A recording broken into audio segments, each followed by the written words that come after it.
Terry Akimi Hernandez. Lisa Marie Alvarado. Present. David Acevedo. Present. Abamel Chavez Hernandez. Present.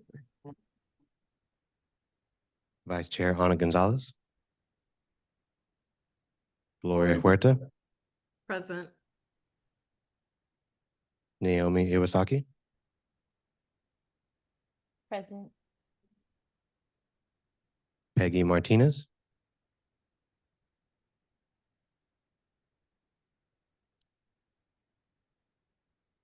Andres Ramirez. Present. Michelle Rousey. Present. Florence Simon.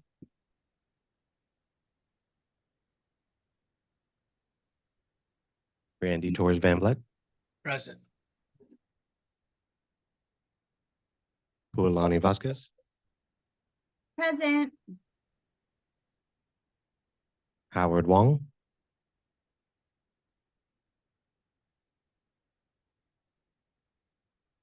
Chair Martha Armis Kelly. Chair, we have quorum. Thank you very much, Justin.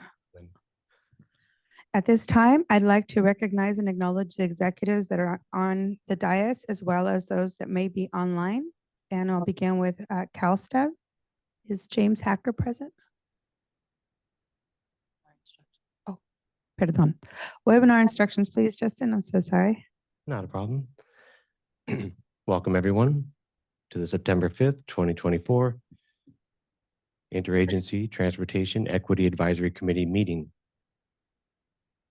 This committee's focus will be on elevating diverse and historically marginalized voices and will advise the California Transportation Commission, California State Transportation Agency, and California Department of Transportation on how to achieve meaningful outcomes in transportation equity, environmental justice, and equitable economic opportunities, especially as related to transportation planning and programming. The meeting agenda is located on the Commission's website at www.catc.ca.gov. Any document created for this committee can be translated into any language you need. Simply email us at ctc@catc.ca.gov, and we will have them returned to you as quickly as possible. American Sign Language translation is being provided for this meeting. You should see them on your screen. Live closed captioning is also available. Please select the Show Captions tab at the bottom of your screen. There are a number of language options available there to choose from. Speakers, for accessibility purposes, we ask that you please state your name before speaking. Presenters, if you're on the agenda to make a presentation, please do your best to be succinct. Please remember to speak at a steady pace to allow our translating services adequate time for accurate translation. If you're presenting remotely, we hope that you turn on your camera during your presentation if you have one. Members of the public, we welcome comments from the public as a part of each item at this meeting.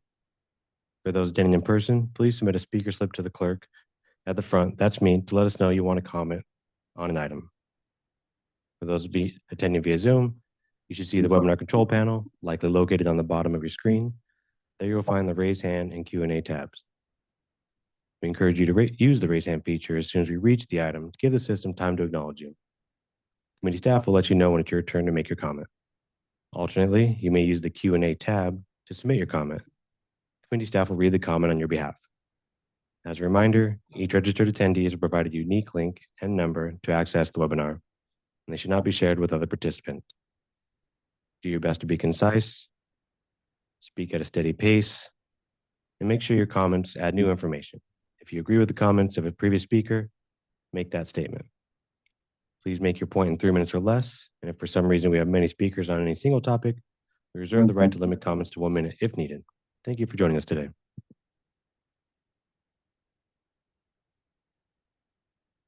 Thank you so much, Justin. At this time, I'd like to invite James Hacker from CalSTEV. And if you would like to unmute and come on board and greet us. Thank you. Yep. Good morning. Can everybody hear me? Thumbs up. Yep. Seeing some yeses. Okay.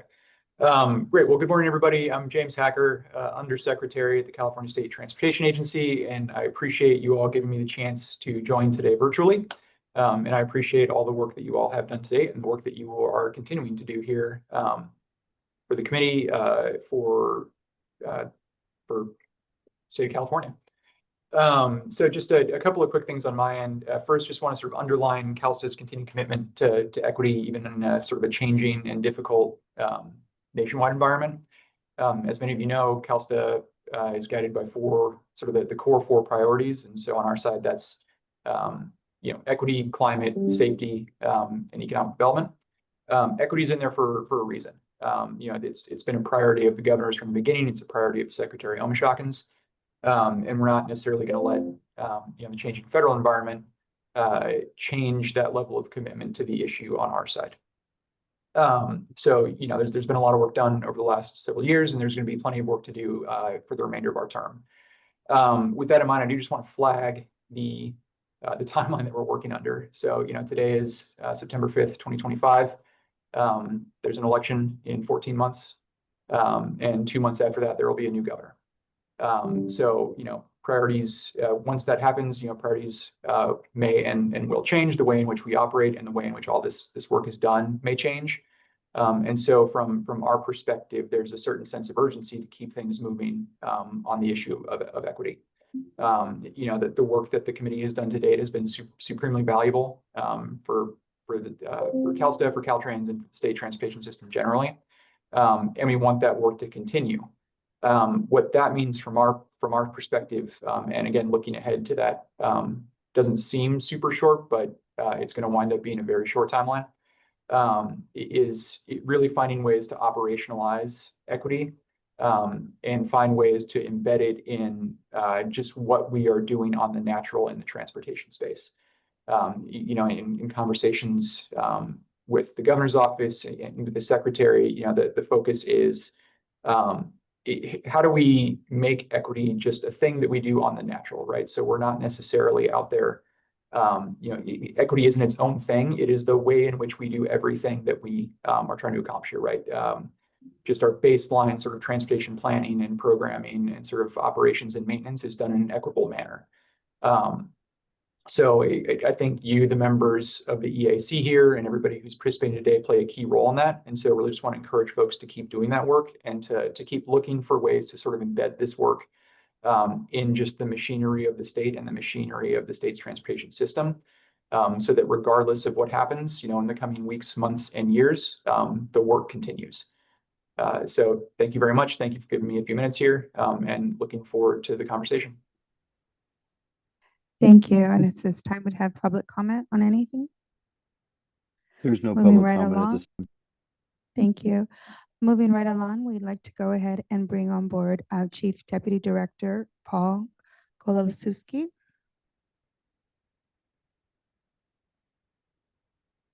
Hey, good morning, everyone. Well, it's a pleasure to welcome you all to today's Interagency Equity Advisory Committee.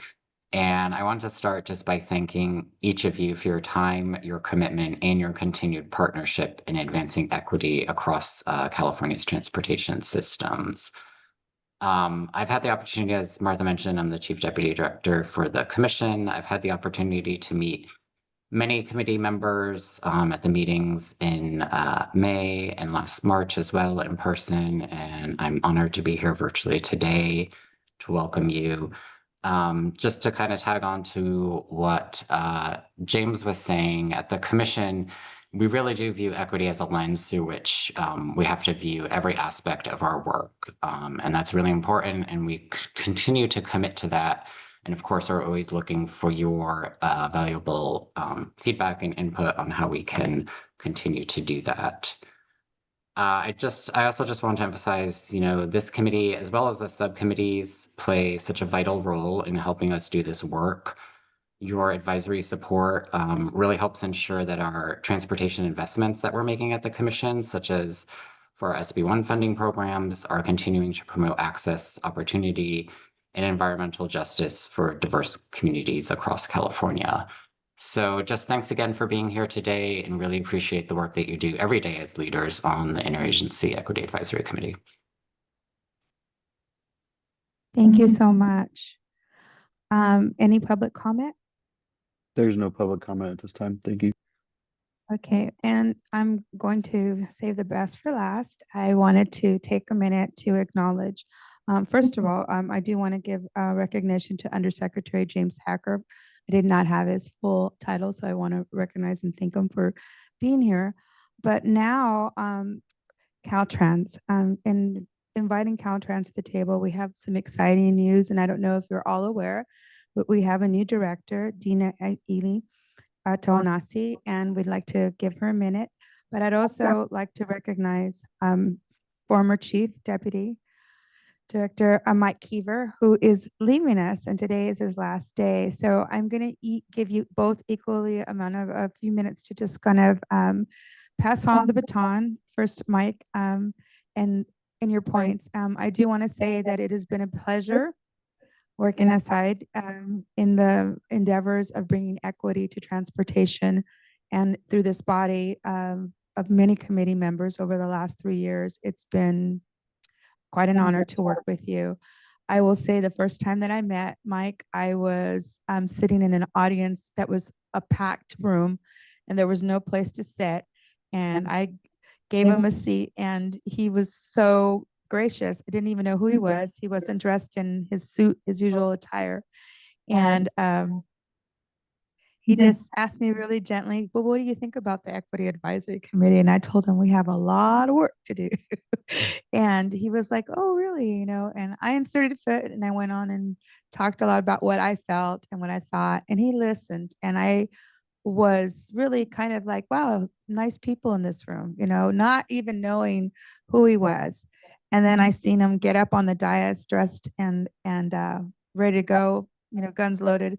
And I was able to hear who he was and what he represented. And I can't say that I am disappointed. I've been so thoroughly thrilled by his willingness to listen, his openness to challenge something that has been in his purview for quite some time, way before we even brought this into light. So many of you that have worked in this project to bring it here, and I hope that we do justice for what you've invested and for all the work that you've invested through Caltrans. I thank you on behalf of the Equity Advisory Committee. So thank you.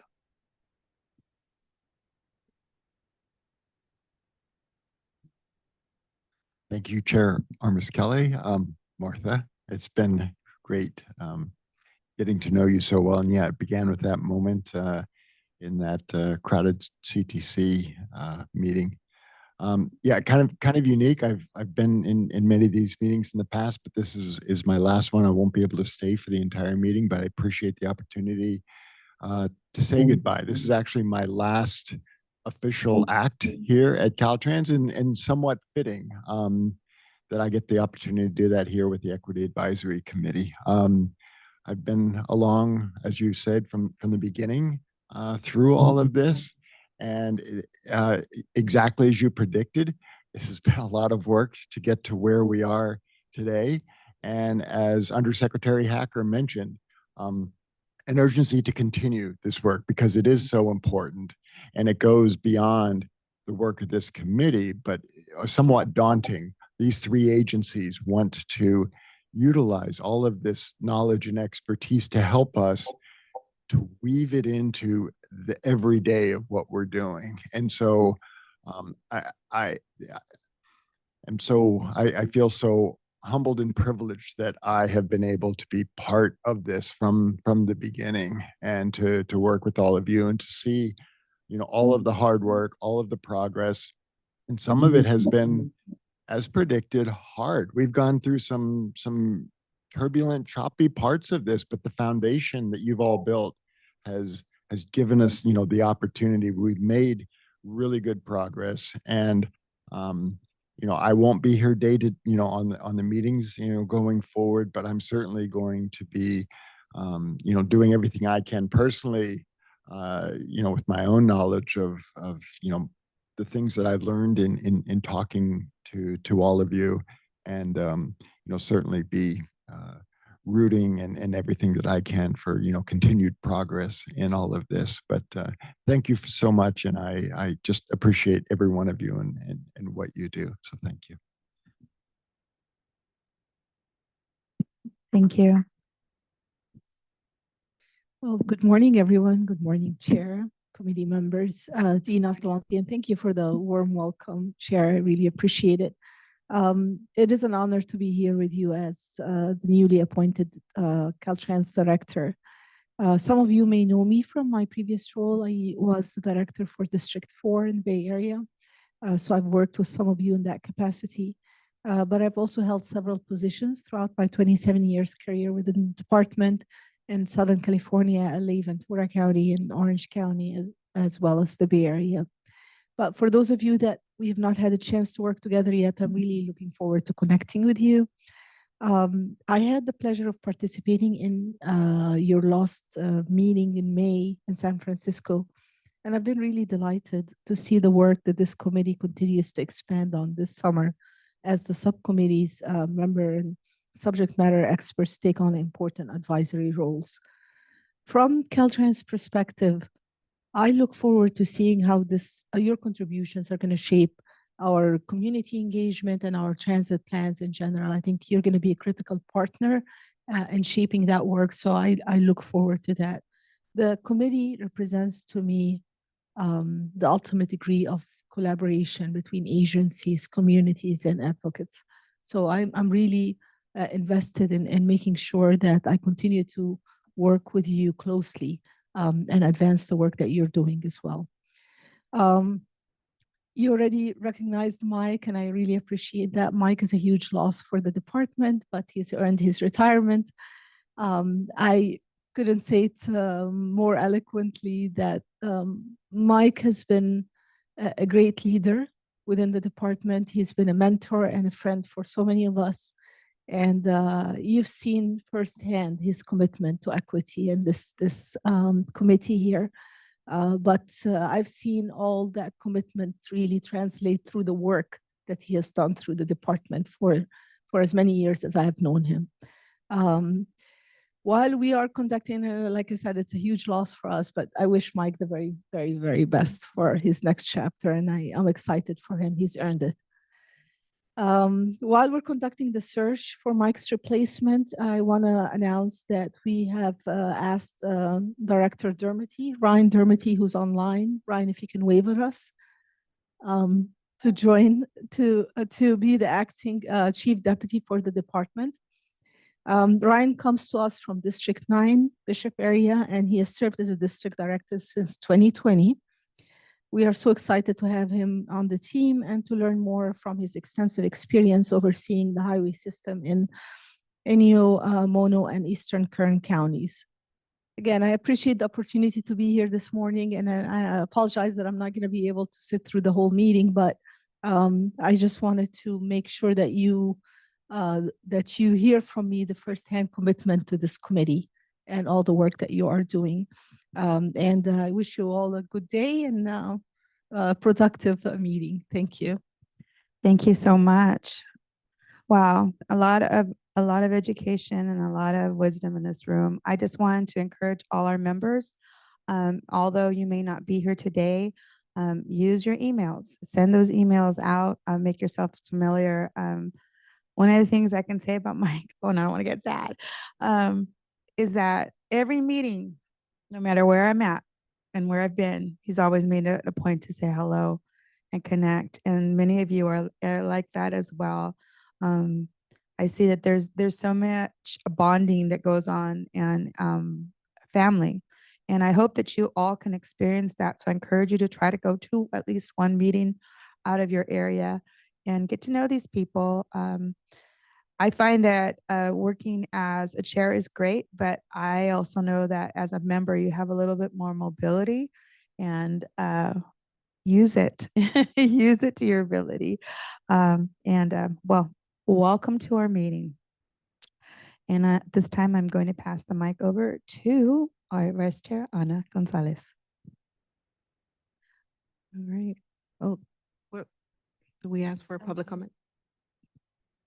Public comment on the previous item? There's no public comment. Thank you. All right, just making sure. Thank you. I'm just gonna say a few words. I'm gonna, Yeah. forgive me, I'm gonna take an opportunity to give Mike his praises because I think what Mike is gonna deflect and say that it's a group effort, and it is. A lot of us work behind the scenes, but with Mike leaving, some of the things that we're losing that I want us to all be really intentional about to make sure we carry on is Mike. One of the things Mike always says is getting the right people in the room, right? Mike does not shy away from tough conversations. And like he said, we've had a lot of tough conversations in this body. So while in the background, we're losing Mike Keever, let's just make sure we continue that spirit of tough conversations, making sure the right people are in the room. For the last 2 weeks, he's been on this departure tour where he's been sharing all these words of wisdom, and he talks about taking calculated risks. We all are like experts in our own right. And how do we take the calculated risk to be able to move the conversation forward? What we're trying to do here with equity is transformative, and we need to be risky. We're going to have to say really tough things. We're going to have to lean in. And while Mike is gone and we won't have that spirit in the background, we all need to just make sure that we're carrying that forward. I know, I mean, Martha, I'm with you. I just feel so, we're going to carry on. We're going to have to. One of my favorite quotes is from James Baldwin, and now we must survive. And Mike is leaving us, and now we must survive. So How do you feel those shooters? there we go. I just had to say something. Thank you. Thank you for giving. Thank you, Naila. And yes, same. I mean, everything has been said, but thank you, Director Keever, for everything. I know you're leaving a big legacy behind, and we're gonna try to keep it up and do better. So thank you for all. Thank you. So at this time, we want to recognize the first peoples of the land through our land acknowledgement. We acknowledge that the land we now call California is the ancestral lands of the over 109 nations, tribes, and peoples. The indigenous peoples of this area have a deep reciprocal relationship with the land as its original stewards. Their ways, methods, and traditions have contributed to California's rich biodiversity and have impacted the transportation network for the state. We stand with indigenous communities and are committed to partnering and advocating for a more equitable and sustainable future. Our transportation network not only connects us to families, friends, work, and leisure, it connects us to our past and future. We embrace our past with a future commitment to inclusiveness and equity for everyone who calls this state home. Today, we are meeting on Nisenan and Miwok land. So thank you. We acknowledge those folks. And before we invite any virtual EAC members to acknowledge their land, I like to acknowledge the land where I come from in the Inland Empire, San Bernardino and Riverside counties, where we have the Yuhaviatam, Quiche, and Tongva peoples. And I'm going to pass it over to our chair again to, oh, okay. So we'll go ahead and go to our members then to, if they want to acknowledge their. We'll start with Carrie, member Carrie. Thank you, Vice Chair Anna. Good morning, everyone. I would like to acknowledge that I'm on Micho, Wapo, Pomo, Patwin, and Ohlone land, as well as my ancestors, Mohawk, Seneca, and Apache, and Indigenous peoples all around the world. Today is International Indigenous Peoples Day, and thank you for this space and time.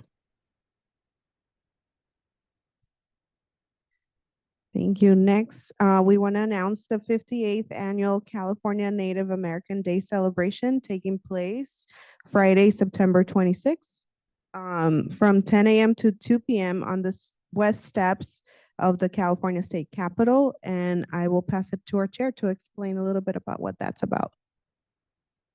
I want to go ahead and take a minute just to make sure that we have allowed space for any other members that would like to acknowledge the territory in which they reside.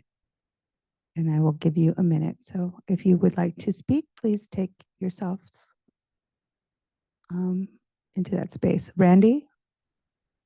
Morning, everyone. Good Randy morning. Torres Van Vleck, and I'm here in San Diego, which is traditional Kumeyaay land, and that has extended from Mount Palomar in the north to the Salton Sea in the east, and all the way to past Ejido Arendira in Baja California. And sadly, the U.S. Mexico border has divided the traditional Kumeyaay territories with the infrastructure there. So I want to acknowledge that, and thank you, Chair Armas Kelly, for the opportunity to share that. You're welcome. Thank you. Anyone else, please?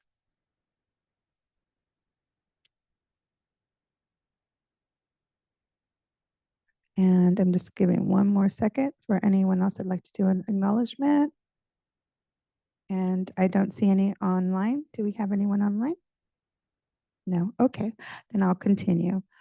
I am really proud of the work that we do with the EAC over the last 3 years, even just have the land acknowledgement and how it's moved into this rich opportunity for sitting with the idea that these lands were once of the peoples here in these beautiful rich areas of California and beyond. And so I'd like to thank you this morning for welcoming me into the space. I'm going to begin by acknowledging the territories that I hold dear, which is in the Central Valley. I live in Merced, and that is the Miwoks and Yokuts land. And it is also the ancestral home here of the Nisenan people whose ground we gather in today in Sacramento County. These places carry memory, spirit, and story far older than any road or survey. California Native American Day is coming up on September 25th. It was first observed in 1939 and formally recognized by the state in 1998. It draws us back to those stories, many stories that our ancestors told.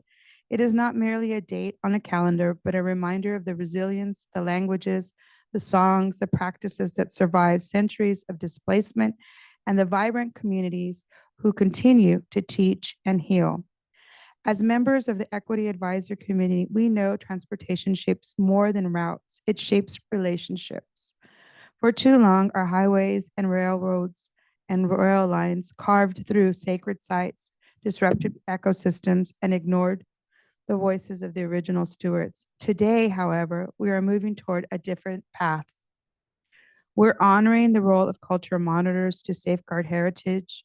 We embrace reforestation projects that restore native plants and recognize cultural burning as ceremony, including the practices which create renewal and not just fire management.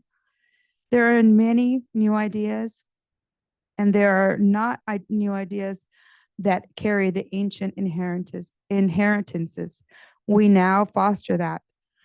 They remind us of the true sustainability that is cultural. It is about listening to the land's first teachers and weaving their wisdom into the bridge and byways we design. It is including the voices of wisdom that leave us, that have been part of our learning. Before I close, I want to bring life to one teaching from the Lakota people, the Mutikayu Awasi, often rendered us as I am you, you are me. This simple phrase holds immense depth. It names the kinship we share with every being, human, animal, plant, spirit, and it calls us to remember that the harm to one part of creation ripples across the whole. When we build our roads and transit corridors with care for all my relations, we commit to equity in its fullest sense. Let Native American Day be our invitation to walk gently, build wisely, and honor every ancestor whose footsteps guide us. As you shape California's transportation future, Mitagwahe Awasi, inspire each decision, ensuring that our systems are uplifting rather than erase that what we forgot. And we will always, always be connected. So as my vice chair so beautifully said, there are some celebrations that are happening in Sacramento. The 58th annual California Native American Day celebration is taking place on Friday, September 26th from 10 to 2 p.m. on the west steps of California State Capitol. California American Native Day is a celebration of Native American culture, Native youth, leaders, and community members. This event is hosted by the California Tribal Chairpersons Association in partnership with the state of California, and it's a great opportunity to celebrate the rich history of culture in the California tribes. This year's theme is Walking in Their Footsteps, carrying forward the legacy of strength and sovereignty. The Caltrans Equity and Tribal Affairs Office has partnered with other state tribal liaisons, agencies, and other volunteers to plan and execute this event. Native American Day is a great opportunity for state agencies and Sacramento area employees to interface with local and statewide Native American community and California's tribal leaders while by sharing great variety of state, federal, and local government programs designed to assist Native American people. We challenge you to participate in this in your own spaces. And now I will give you a quote. This quote comes from member Brandy Knight of the NAC. California Native American Day is a time to honor the resilience and the traditions of our Native people. Attending shows respect, supports cultural preservation, and honors our collective strength. California Native American Day celebrates the fact that someone in my bloodline survived the genocide and the laws that were created to destroy us. It is not only my right, but my responsibility to be here, to show that despite it all, we are still here. NAC member June Nakar states. And with that, I close the member acknowledgement. I open for any public comment, but I do want to say that it is a privilege and an honor to be able to continue this. And I hope that anyone that comes into this body remembers that it is not just for us, but for all. We are all together, interwoven. We are part of each other. And that is the beauty of having equity. And that is the beauty of being part of this committee, is that I not only carry the voice, we not only carry the voice, we all carry the voice of everyone that is not represented. So thank you. Any public comment? There's no public comment at this time. Thank you. Well, thank you. We're going to go ahead and move on to tab 3, which is the adoption of our May 2025 business and executive meeting minutes. And we'll pass it over to Justin. Thank you, Chair. Tab 3 is the adoption of the May 14th, 2025 Interagency Equity Advisory Committee meeting minutes for their business and executive meetings. Staff recommends your approval. And if there are no additions or revisions to the March 25th meeting minutes, I'd go ahead and ask for a motion for a first or second to approve this. And I'm looking for a show of hands. I see. Yeah, I know. So Carrie, yes. Carrie Akimi Hernandez, would you like to make a motion? Yes, I motion to approve. Thank you. And I see a second from Michelle, member Michelle Rousey. Yeah, I second Michelle Rousey. Okay. Anyone with public comment? There's no public comment. Thank you. Thank you. So at this time, we go ahead and move. All right, I will now call the roll. Carrie Akimi Hernandez, Aye. Lisa Marie Alvarado, Aye. David Acevedo, Aye. Abamel Chavez Hernandez, Aye. Vice Chair Ana Gonzalez, Gloria Huerta, Aye. Naomi Iwasaki, Aye. Peggy Martinez, Andres Ramirez, Aye. Michelle Rousey, Aye. Florence Simon, Aye. Randy Torres Van Vleck,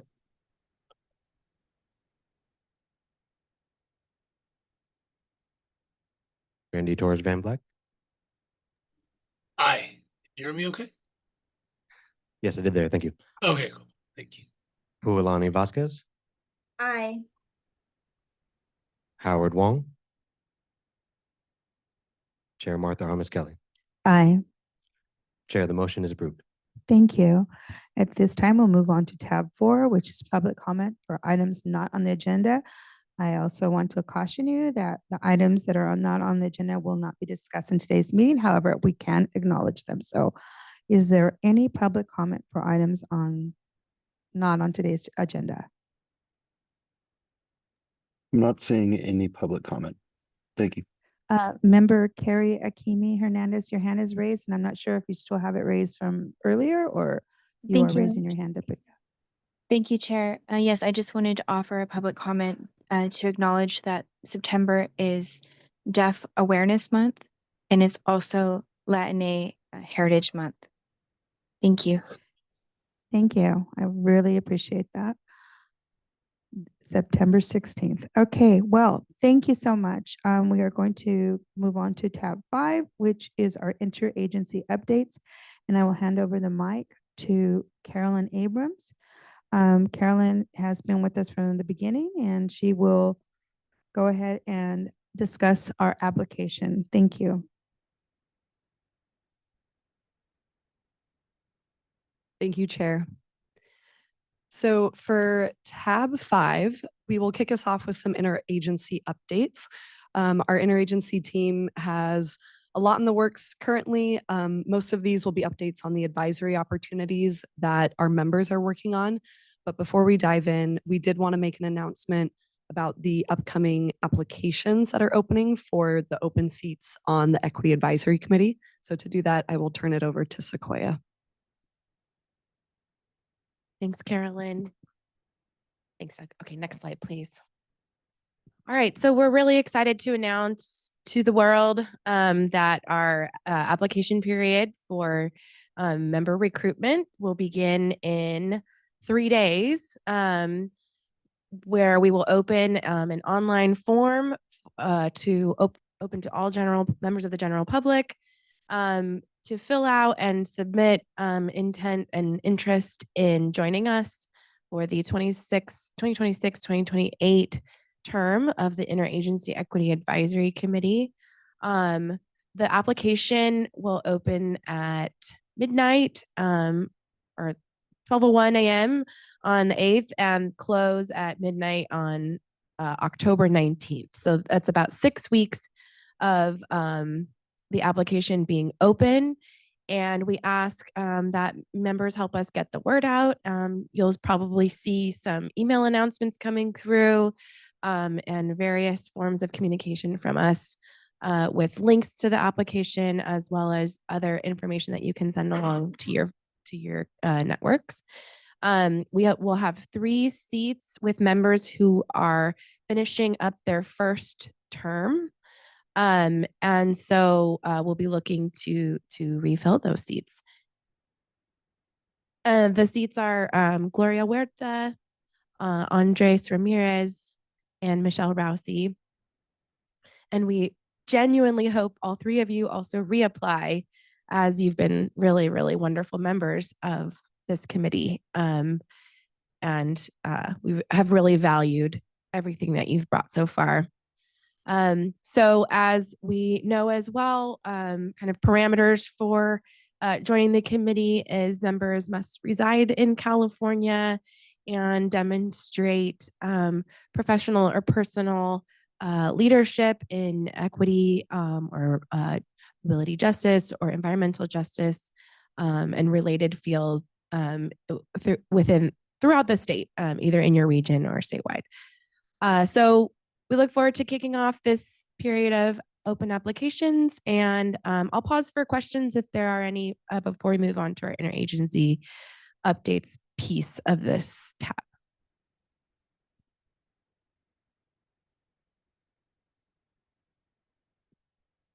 Okay, I'll pass it back over to Carolyn and the interagency team for the next slide, please. Okay, I will kick off our updates. Thank you, Sequoia. So most of you probably recall seeing this beautiful chart back at the May meeting. This really represents the interagency work plan, which includes all of the different advisory opportunities that we are bringing forward to the EAC this year. And many of these will be continuing on into 2026. So we wanted to use this as an opportunity to give you all an update on the progress of these items. These are organized under full committee items, subcommittees, subject matter experts, and then the items that are simply either briefings or presentations for informational purposes. So I'll speak on the Caltrans side. I'll pass it to Sequoia to cover the commission items, and then I'll pass it to Allison to cover the CalSTA items. So to start, on the Caltrans side, we have the statewide community engagement playbook, which is being worked on by the Community Engagement Subcommittee. We also have our director's policy on public transit and the accompanying implementation plan, which has gone to the Transportation Planning Subcommittee. And then we have use case development for the equity index, which has been routed through the data implementation subcommittee. So I won't go into great detail on the progress of those items since that will be covered during the subcommittee chair reports later today. But those 3 items are moving forward and are very much in progress at this time. And then the other thing that I do want to mention, which you all received a notification about, was the call for reviewers for the FTA 5310 application review panel. We still have an opportunity if folks are interested to join and sign up to be a reviewer. The deadline to sign up would be this Monday, September 8th. So just as a reminder to folks, or if you haven't seen the email, we'll get that back to the top of your inbox. But this is the Federal Transit Authority 5310 Enhanced Mobility of Seniors and Individuals with Disabilities program.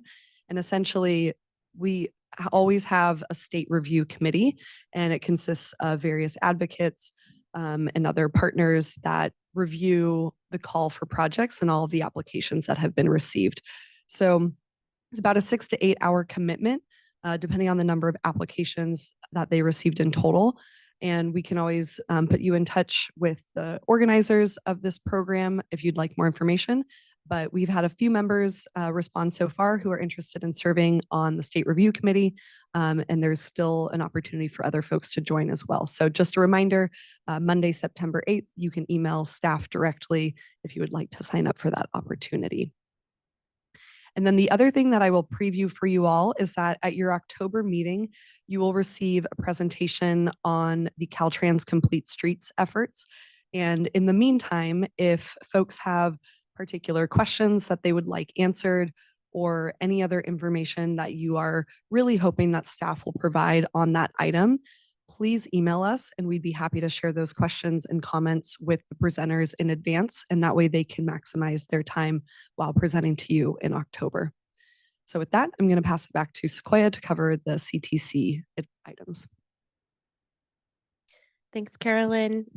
So our updates from the Transportation Commission for EAC members. I want to start with thanking everyone who participated in the SB1 funding program review of the community engagement sections of the various programs, and let you know that those funding recommendations were approved in June, and your support was really wonderfully welcomed by staff and really was important in helping identify projects that should move forward in the process. So thank you for all that hard work. Again, we're gonna keep saying it again and again because your efforts really mattered, and we look forward to plugging you in future updates to the language of those guidelines. And for those of you that reviewed, you may have some insights you want to share on how to best elevate wonderful community engagement processes. So please stay tuned for that notice, and if you have capacity to join us for the program guidelines update.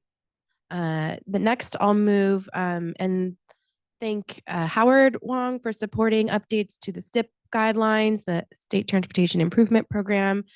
Those guidelines were approved in August, and his recommendations were to include an appendix with definitions of terms.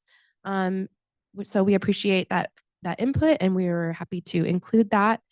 And next, the EAC and staff look forward to receiving an update on recommendations from the Vehicle Weight Safety Study Task Force, and that's coming up in December of this year. But that task force is underway and holding public meetings and crafting recommendations, and members will be asked to kind of weigh in on those at our December meeting once they're more complete.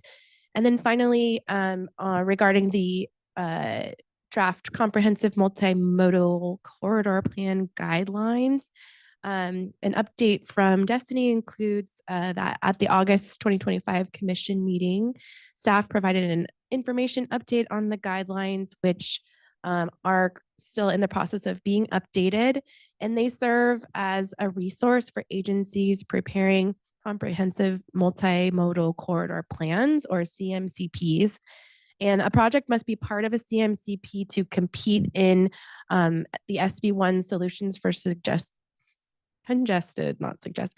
for Congested Corridors program. And the update is intended to produce a more streamlined document that aligns with current program guidelines and up-to-date planning resources. The guidelines also expand on equity by encouraging equitable outcomes and robust engagement by planning partners with historically impacted and marginalized groups.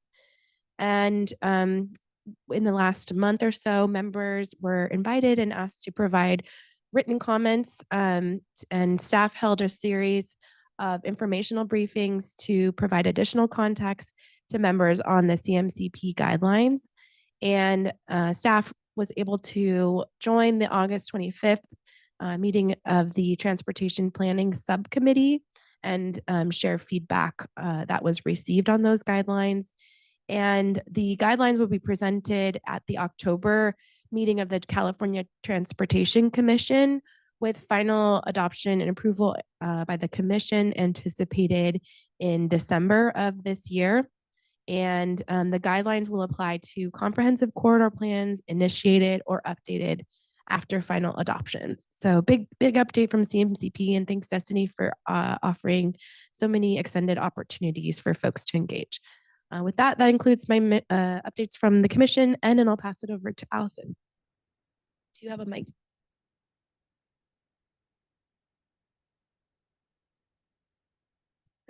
Before we pass it over, I do want to recognize Destiny. I think that it's very important that we recognize those that are caught at their best. So I'm catching Destiny at her best.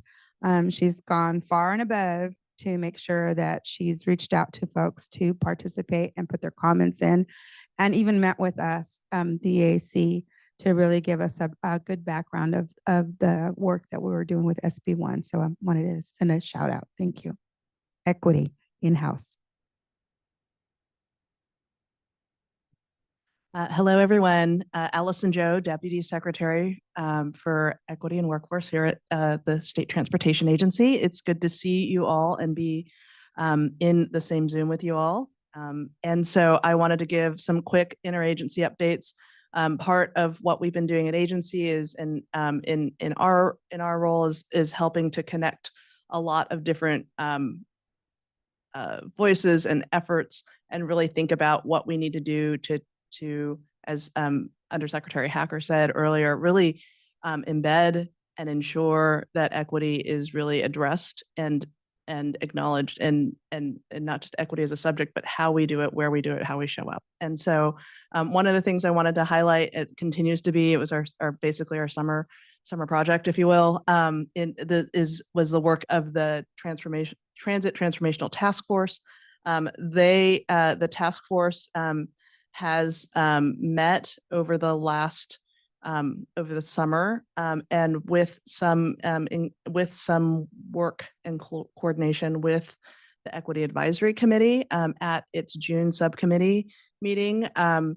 The task force staff were able to present a couple of things to the Transportation Planning and Program Guidance Subcommittee with some initial conversation. But what I would say is that there are ongoing conversations and more draft materials that have come through the task force that in a quick turnaround are not necessarily something that we can bring to a subcommittee or a committee hearing. However, they are public, and there are opportunities for this group and the advisory committee to review, provide individual public comment on, and also be aware of that these conversations are happening. I think that's a lot of the power that we all have, is the ability to share that information, understand the conversations, who's in the room, who's not, and how to help support the bigger effort of how do we incorporate and how do we make sure that these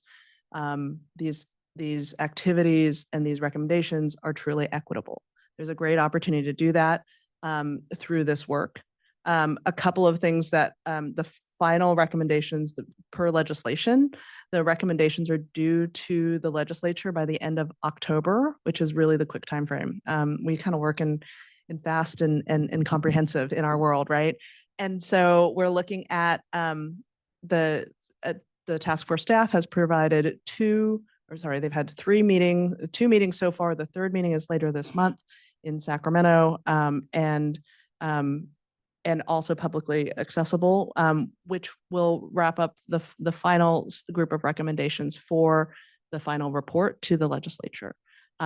At that point, so I will continue to send the committee updates of the report of the posted recommendations. However, if there's more interest, and I know some of you have been already actively involved, there's more interest, please stay in tune, updated, and reach out. And other than that, we're really focusing on trying to identify and continue to bring about more opportunities for this group to participate, and not just participate, but really be at the table, trying to make them meaningful and thoughtful too as well. So appreciate it. Those are the updates on my end. Thanks. Thank you. And I appreciate the intentionality behind that. We really want to know more about that. Sequoia still has one more comment. I got a hot off the press. Sorry for the late addition. I got a note that regarding back to the SB1 community engagement section reviewers, the SB1 team will be reaching out to you to schedule some individual optional debriefs to get a sense of how that process went for you, and think about improvements that we can make on the next round, and any ideas or thoughts you had. So they'll be looking to schedule those in late September, early October, and they really look forward to hearing back from you. So thank you. Thanks, Chair. Thank you. And in those updates, I want to remind you that I think that we all received an attachment that had to do with the update crosswalk. And I'm hoping that you'll be able to have a moment to review that. Just to give you a background, originally we had what was called a coat rack, and it had a lot of good insight and information that folks would like to see be part of the process through the EAC, things that we would like to review, things we'd like to mitigate and change, and possibly bring policy or changes to. And it has evolved from a coat rack to a crosswalk now, and bike rack. From a bike rack to a crosswalk, I get so confused with these names, but the real intent is to be able to get a purview of your thoughts, your comments, and see how they can be embedded into the work that we are currently tasked to do through these 3 agencies. I think that in the beginning, it was like kind of a open question, and now it's been more tailored and suited in a way that we can really see the vision behind that ask. And I'm really excited to see this document. I hope that you keep it close to you. If you have any additions, I welcome you to send them to staff. Let staff know, hey, maybe I didn't get to participate in the beginning, but I feel like I'd really like to see this be part of the process in lieu of the work that we are tasked to review. So I just want to uplift that and move on to our next tab, which is the approval of draft vision and mission and our foundational principles for transportation equity. Oh, sorry, perdón. Public comment, any public comment, and that would be any of the ones online as well as anyone in here. Do we have any hands? I'm not seeing any public comment online. Thank you. Okay, thank you. And I'm sorry about that. Okay, so again, approval of draft vision, mission, and foundational principles for transportation equity. I'd like to bring Carrie Akimi Hernandez and recognize her and myself as your subject matter experts.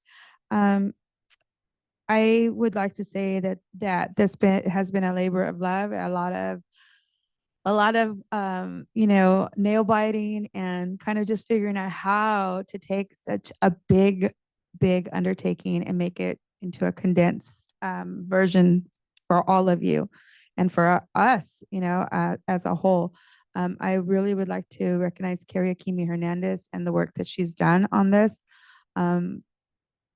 just beyond words, and the staff as well, to be able to support us and be able to get us through this to the place where it's come through. Many of you have also received an additional ask. Thank you. An additional ask for your submittals, visual submittals. Please, if you haven't seen that email, make sure you read it. We are asking all of you to send in some type of submission as to your form of how you represent or see equity, or lack thereof.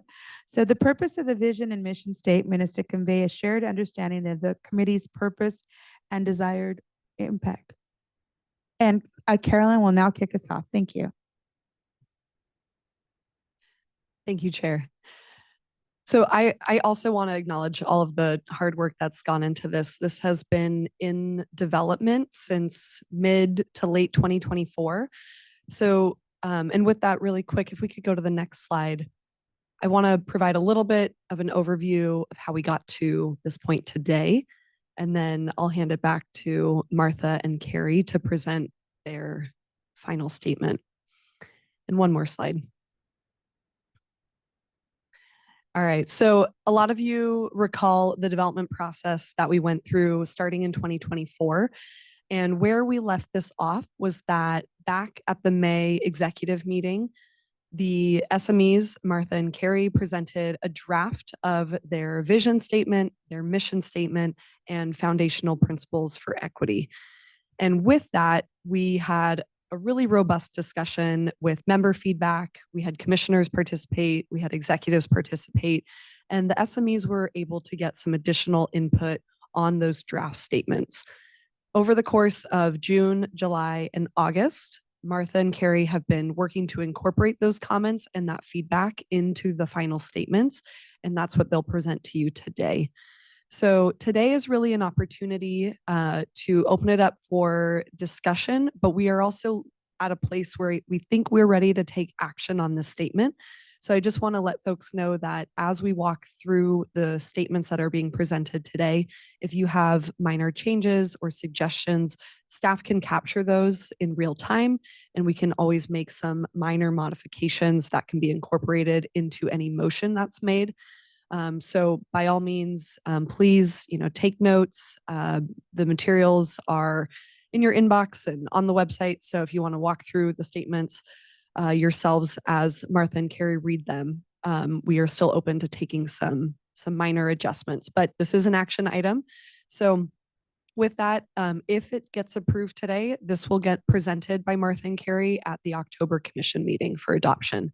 So I want to turn it over to the subject matter experts to present their draft vision statement, their draft mission statement, and also the foundational principles, which they've put so much work into. So with that, Martha and Carrie, the floor is yours. Thank you, Carolyn. Chair Martha, if I can go ahead and begin with the next slide.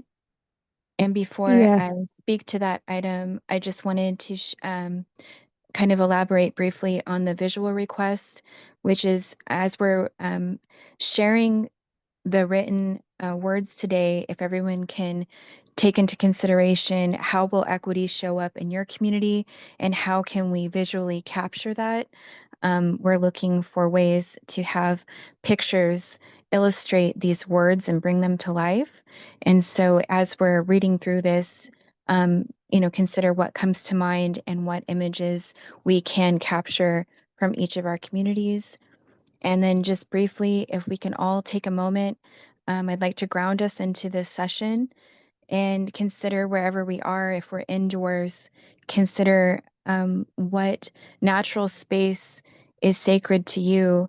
And let's go into that space and feel the fresh air, the sunshine, and take in the sounds that are around us. Consider the trees, consider the ground at our feet, and just take a moment, close our eyes, and breathe. Be thankful for the natural world around us and that is precious to us.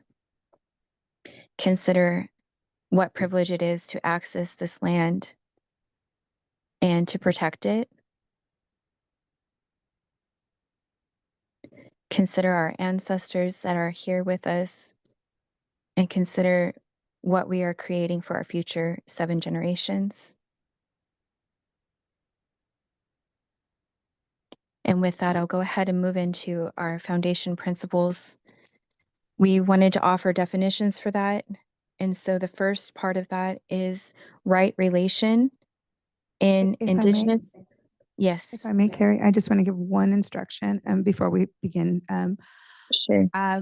There on these foundational principles and definitions, I just want you to also take into consideration that Carrie and I are going to share the reading of the document, but after each section, I would like to open it up for everyone that is on this call to discuss and make their point. So after each one, she will go ahead and ask for public comment, or I will ask for public comment.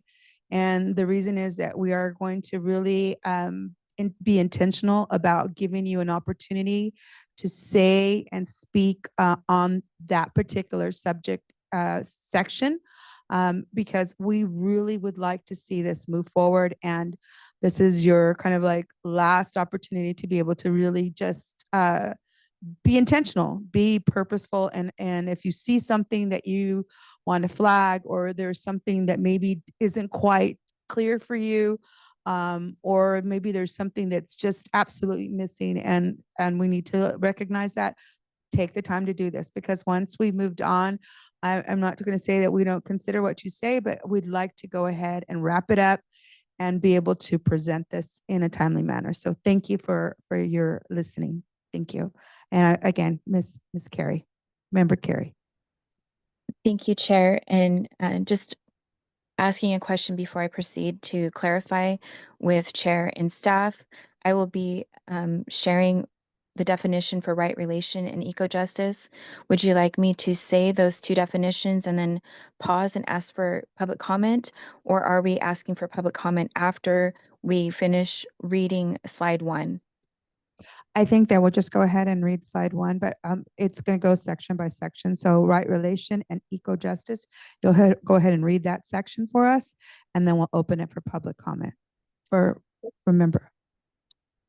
Thank you, Chair. And I'm looking at the slide right now, and I see on the slide there are both those definitions, as well as safe system approach and radical imagination. So that's why I wanted to clarify before I pause for public comment. You'll read your section, and then I will read my section, and then we'll ask for the comment. Great. Thank you, Chair. Thank you. So with that, moving into the foundational principles definitions, starting with right relation. In Indigenous context, right relation signifies a way of being grounded in respectful reciprocity and relationality with all of creation, including humans, non-human relatives, and the land.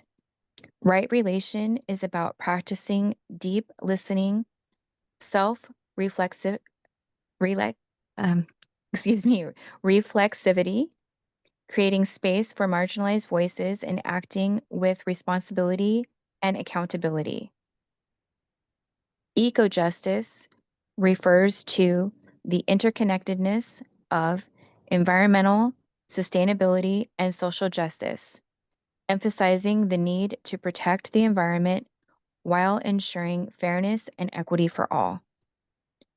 And I'll open that for public comment. I see one panelist with their hand up, but I do not see any attendees with their hand up currently. Okay. We'll take 1 minute just for a second, please. We're trying to fix something.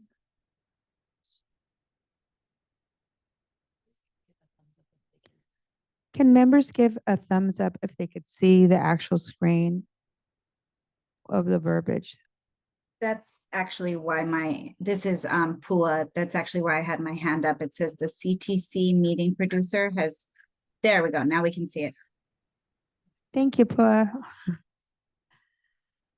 And again, anytime you have any questions, if you do not have Sequoia's number, make sure you have Sequoia's phone number because we will welcome and or your hands up. Don't be feeling like we cannot have an open discussion because that's what we're here for. Okay. Safe systems approach. The safe system approach is closely related to the Vision Zero philosophy, which aims to eliminate traffic fatalities and serious injuries by designing a transportation system that anticipates human error and accommodates human vulnerability. This approach shifts from the focus of solely modifying human behavior to creating a system where mistakes are less likely to result in severe harm. Caltrans is actively adopting the safe system approach, integrating into its policies and practices. This includes prioritizing complete streets that provide safe and accessible options for all road users, e.g. pedestrians, cyclists, transit users. Radical imagination.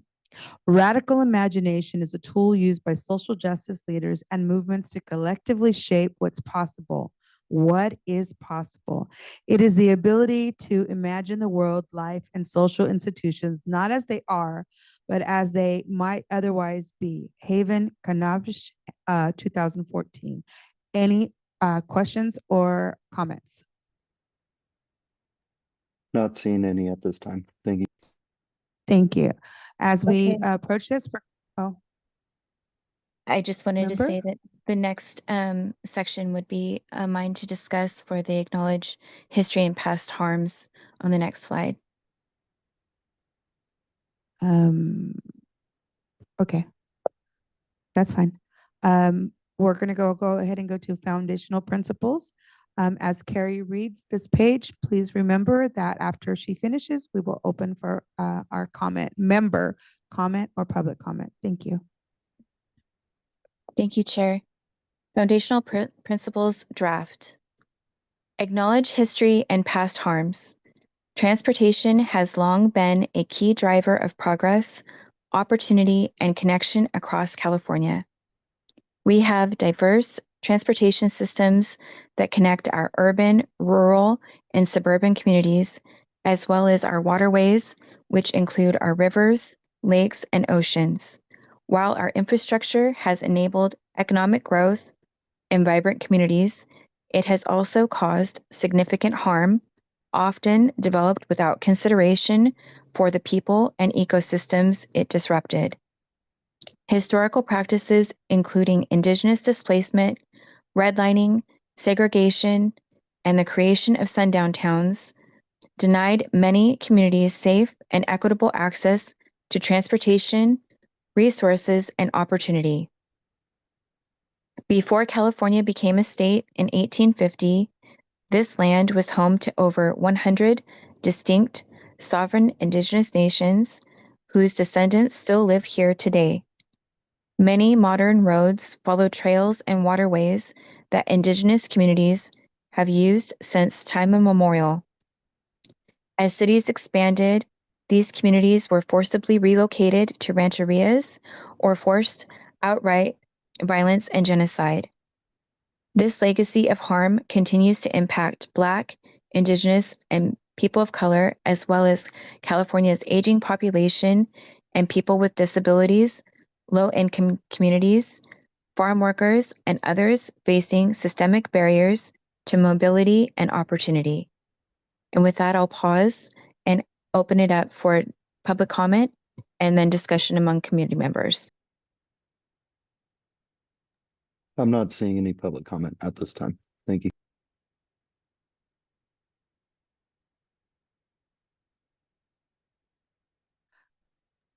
Foundational principles. Oh, who do we have? Pua. Thank you, Pua.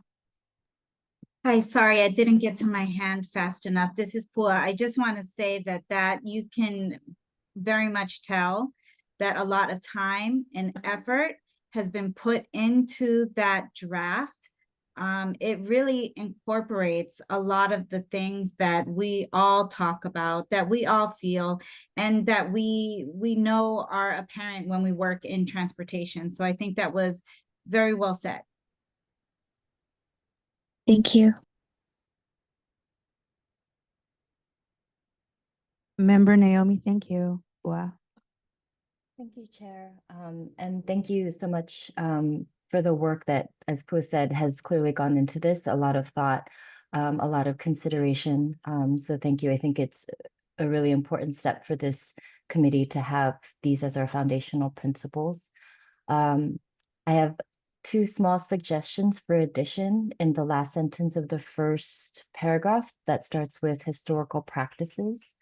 One is to include the historical practice of incarceration of communities of color, which has been state issued violence against communities and really separated communities and literally denied people access to resources and opportunity through the carceral state. So that's one suggestion, is to consider incarceration as a historical practice named here. And then the second is internment. And I'll say a little bit about the history of my community, which is the Japanese American community, who were wrongfully interned during World War II after Japan bombed Pearl Harbor and the United States entered the war.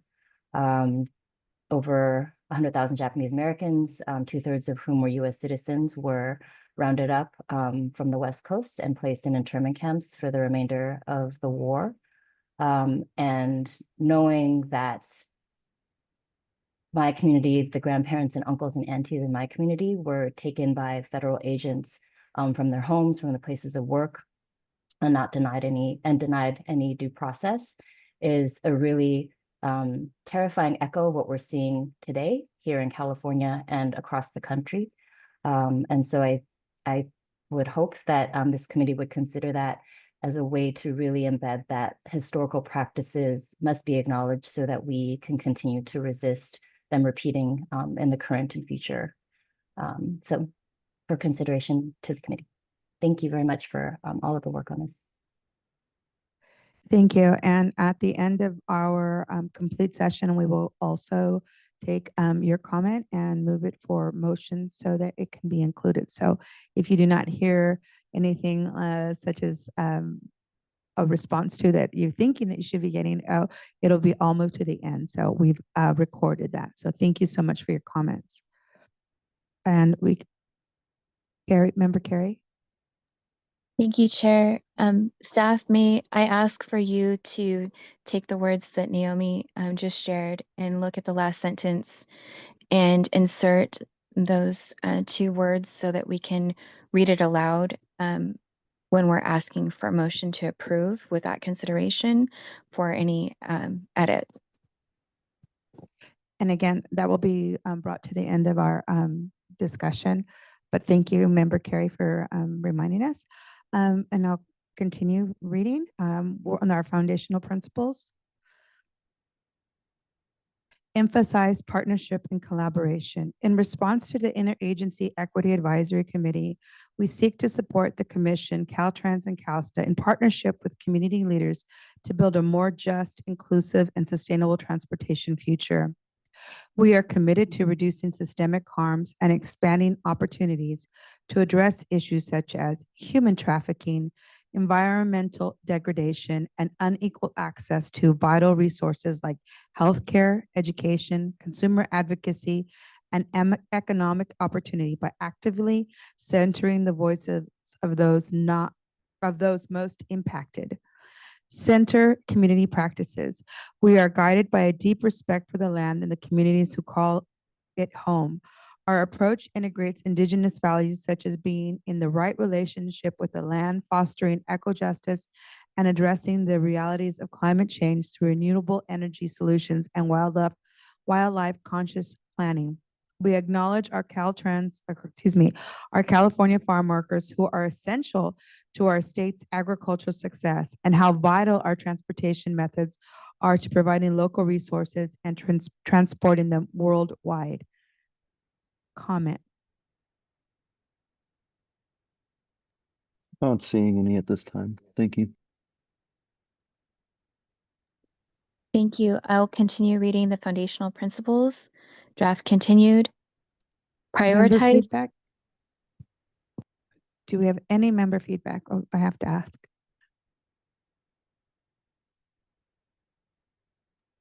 I'm not seeing Seeing anyone with none? their hands raised. Thank you. Seeing none, we'll go on with Member Carey. Thank you. Thank you, Chair. Foundation principles draft continued. Prioritize safety and safe system approach. Having liberty to move safely is an essential part of life. Safety is a shared responsibility between all road users and those who design, operate, and maintain the transportation system. Prioritizing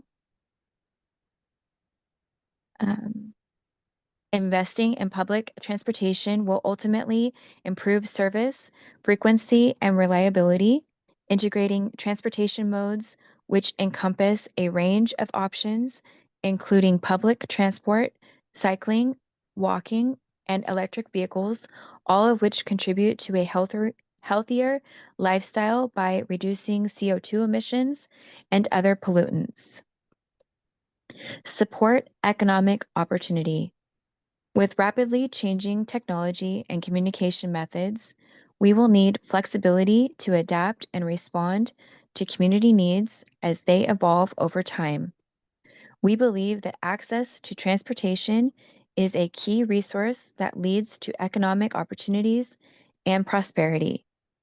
New projects and maintenance of existing transportation systems allows for workforce development with targeted local job creation and living wage opportunities. It is equally important to consider diverse geographic topographies and identify infrastructure challenges often faced in geographically or economically isolated areas, such as rural and unincorporated communities, and find solutions to provide more connecting routes. And with that, we'll pause for public comment and then member discussion. I'm not seeing any public comment currently. We do have 2 members with their hands raised. Member Michelle Rousey, please. Yeah, I just want to comment that I really like the unincorporated communities and that you guys have included them in a really productive way. I just want to put that out, and that we need to remember that a lot of our unincorporated communities and rural areas, that their impact on what's happening with transportation and other services around the state are changing rapidly, and that we need to keep that in mind too. Thank you. Thank you so much. Thank you. Member Poulani Vasquez. Yes, thank you. For the last sentence, and by the way, these are both excellent. For the last sentence, instead of electric vehicles, can we say alternative fuel vehicles? Only because, like, when we talk about the hydrogen infrastructure, that really needs a lot of work, right? And then there's other types on there. And so I think kind of having a more open scope to that alternative fuel might be a really good option versus just putting electric vehicles. Okay, great. Thank you. All your comments have been noted, and we're going to go ahead and include that. And our next member, David Acevedo. Thank you. And as a side note, I've really enjoyed reading these, and I think I have general comments that I'll say for the last time, which I think my understanding is that we'll have that kind of conversation at the end of this, right? But I think for this slide, this is kind of where I love this idea of having liberty to move safely as an essential part of life.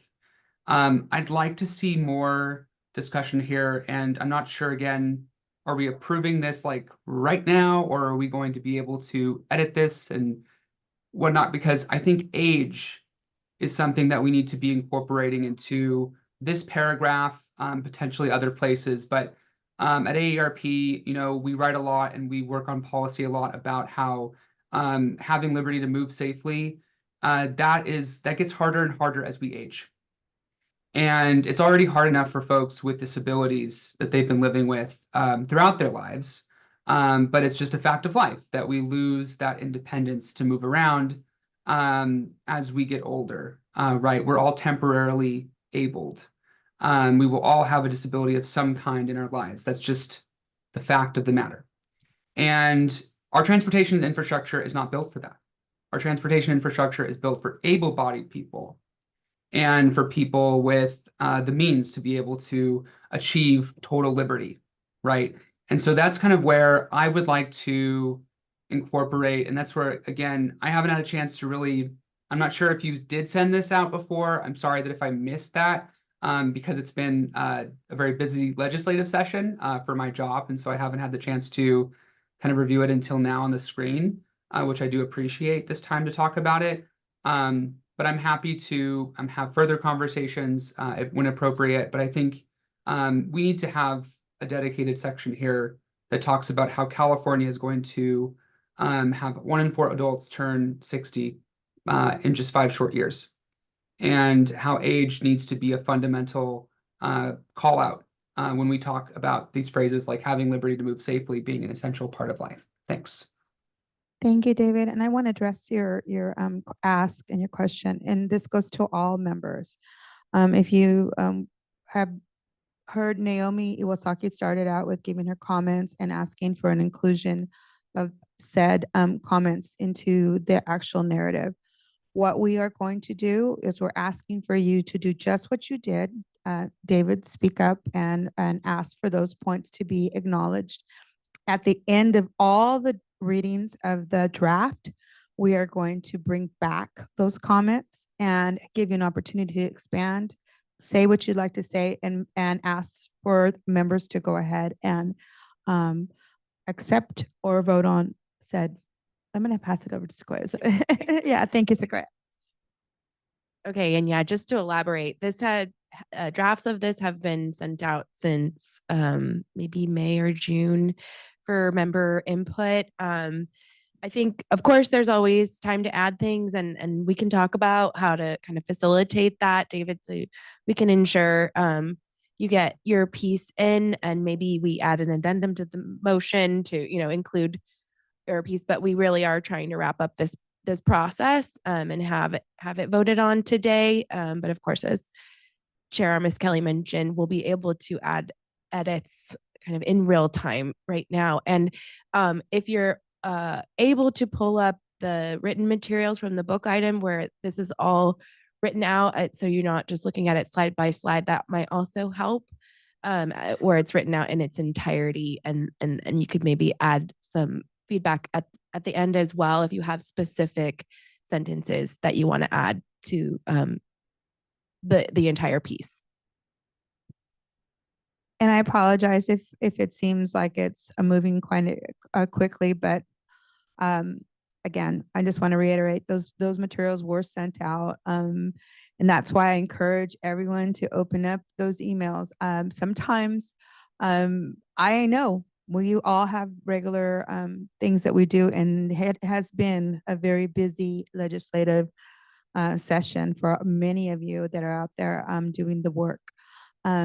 Again, there's space for this, and so don't feel like it's going to be end all, but we'd really like to close this. I can't emphasize to you enough that we really would like to move this draft into fruition to a completed document. I will give Member Carrie Akimi a second to go ahead and comment. Is your hand up? Chair. Thank you, Chair. Yes, David, I really appreciate your comment and feedback. It is fortuitous because our next slide actually talks to those specific points. So I think this will give you a lot of reassurance, and for all members to read the next section with us in the foundational principles to see how we highlighted that and really brought that to attention. So that is my comment. Thank you. Member Michelle Rousey, you had your hand up, and I just want to make sure I give you an opportunity to say something before we move on to the next section, which will address some of those questions. I know when we first brought up a lot of this, that there was talk of making sure that we included language about seniors and people with disabilities. And I do see that you have added that in a lot of places. So I look forward to the next section. But I Thank you. also to highlight what David said on that, you know, our seniors and people with disabilities, and especially our seniors, we're going to be hitting a tsunami of seniors in the next few years that we are just not ready for. And, you know, so any language that can include that population and our people with disabilities is always encouraged. And I just want to put that out. Thank you. Thank you. I appreciate that comment. I'm going to move on to the next section, but again, being mindful that we all are experiencing the need to make sure that that is included. I myself will be 60 years old in February. So yes, I will. And when I say that is like, I know a lot of folks that are my age that are moving into this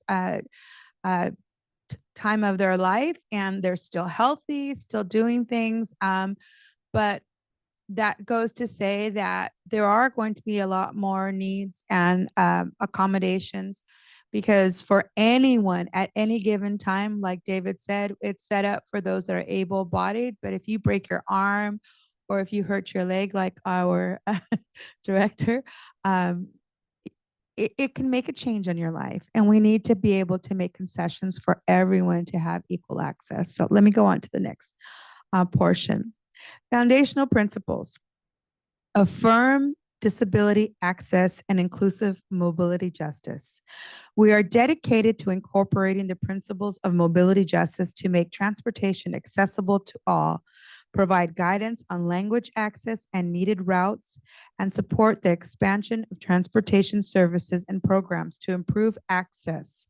We are especially focused on ensuring that disability justice is at the core of our work by supporting the design of systems that address the full spectrum of challenges with people with disabilities which they may encounter. We also acknowledge the unique needs many seniors face, with the aging population as the biggest group that might rely on these services for access to their physical, cognitive, economic, and social needs. Empower systemic change. At the heart of this initiative is a bold, imaginative vision, one that reimagines transportation as a force for equity, connection, and environmental stewardship.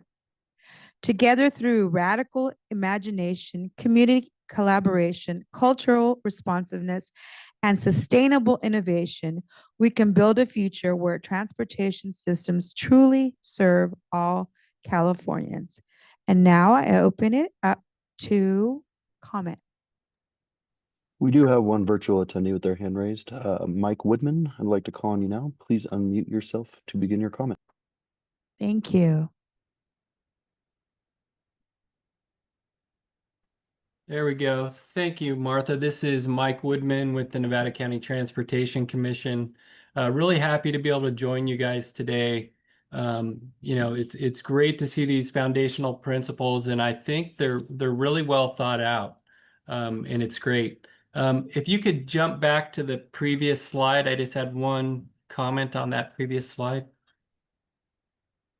Can we do that?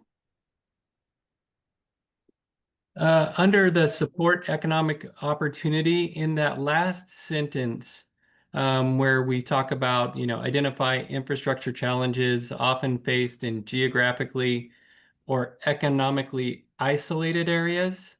Rather than isolated, I would say economically disadvantaged, because there are areas all across the state that are small in population. And because they're small in population, they typically receive less transportation funding and revenues in those areas, because a lot of the formulas are based off of population. So if we just couch that as economically disadvantaged areas, They may have access to the transportation systems or those type of things, but they have lack of resources. So just a suggestion. No, and it's well received. Thank you for flagging that. We will go ahead and put that into our notes. Thank you again. Thank you, Martha. Thank you for being on. Invite everyone to come. Thank you so much for participating. Again, any comments from the members? Member Carey? Thank you, Chair, and thank you, Mike, for that uplifting of our work and also being present to join us today. For that specific word, disadvantaged, I think we have to be careful about how we label and identify our communities. And so when we say disadvantaged, that I hope is past tense as we move to create more opportunities in our community. So if we are looking for a word, if we can consider, isolated, I feel like captures that, but perhaps marginalized, I'll leave that to the committee to decide. But I just want to give thought to the weight of when we label our communities, that it leaves them in that space without space to grow and thrive. Thank you, Member Carey. Noted. And now we have Member Lisa Alvarado. Hello.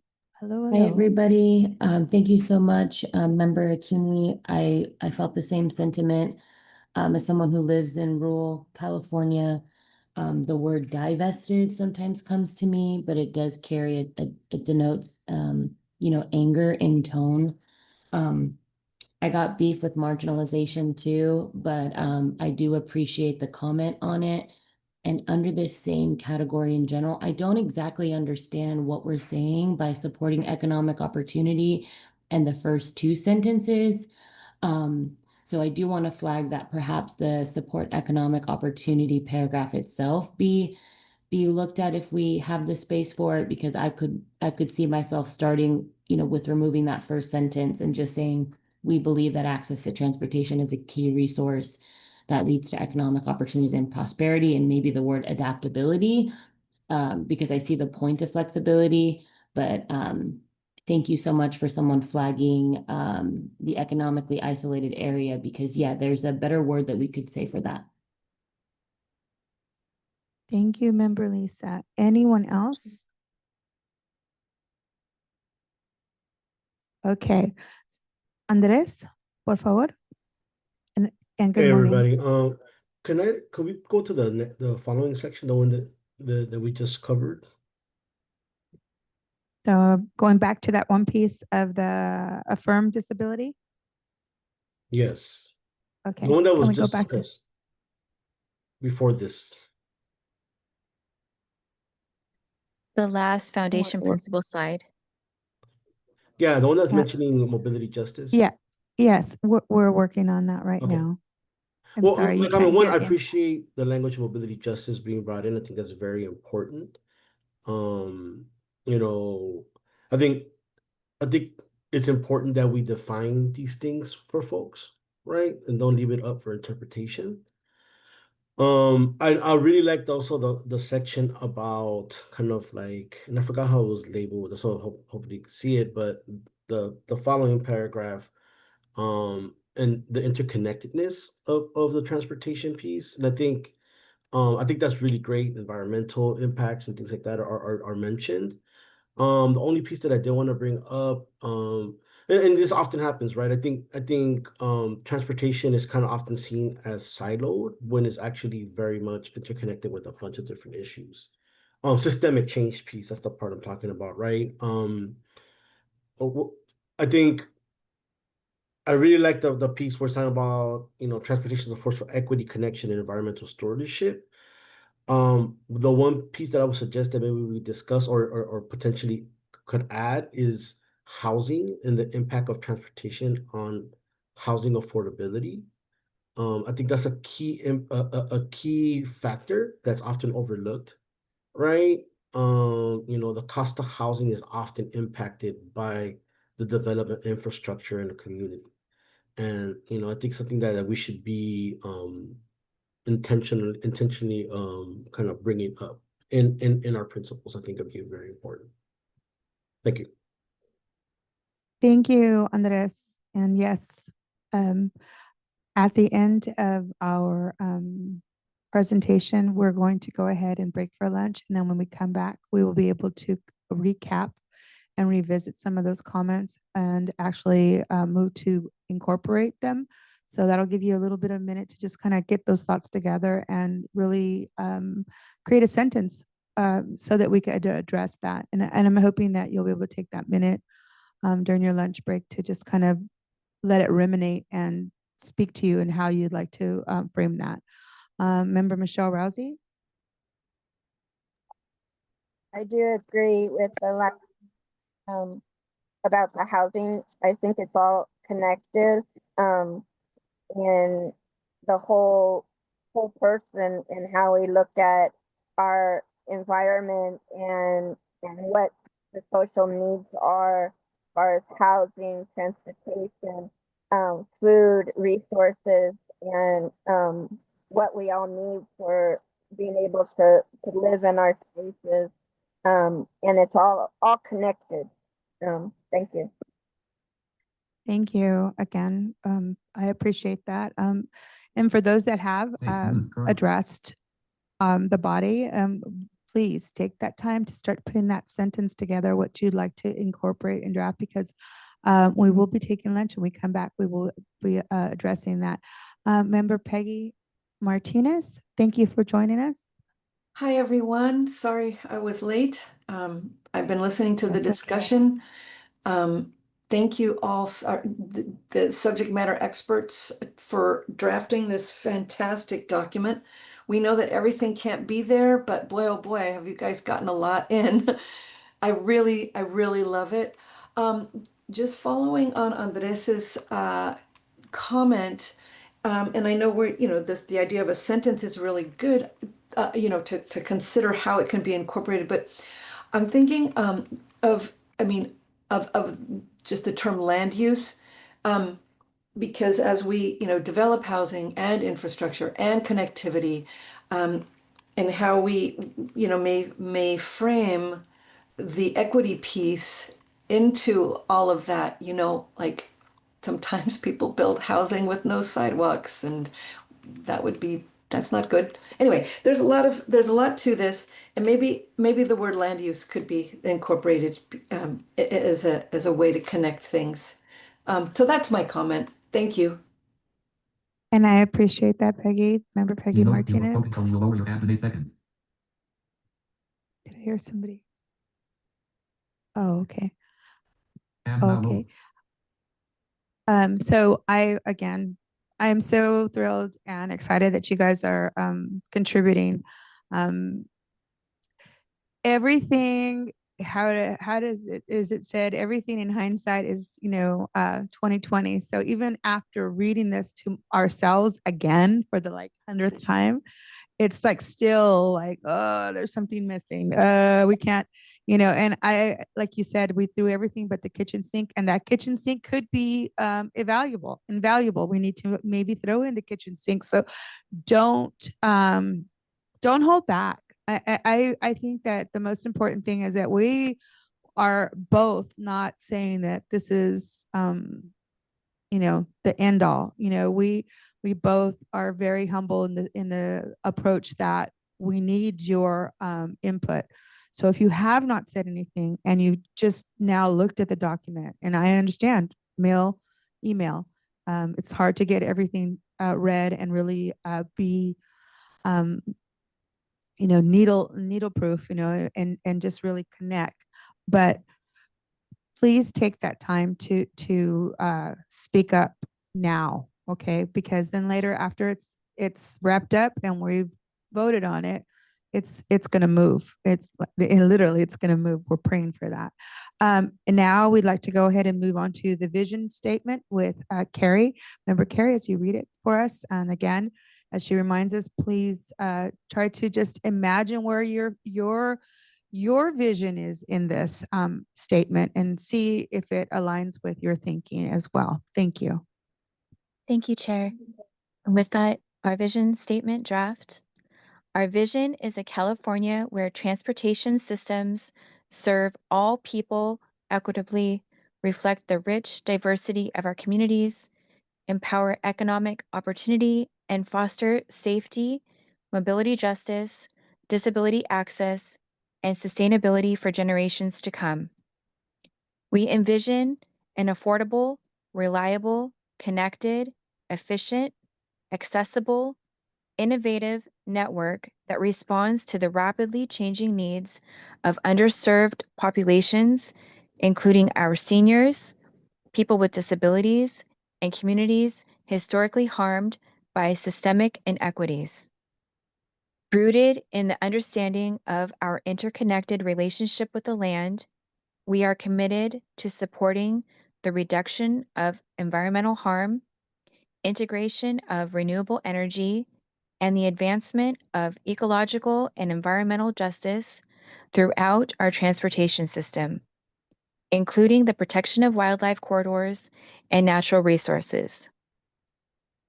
Guided by community partnerships, disability justice, cultural responsiveness, and climate resilience, we strive to transform our transportation infrastructure into a just, inclusive, and forward-thinking system that enhances quality of life and nurtures the well-being of all Californians. And with that, we'll pause for public comment and then go into our community discussion. I'm not seeing any public comment at this time. Thank you. Thank you. Okay. And I do want to like, I want to be sensitive to everyone. Again, I know that sometimes it's like, wow, this is moving. I still feel like I have something to say.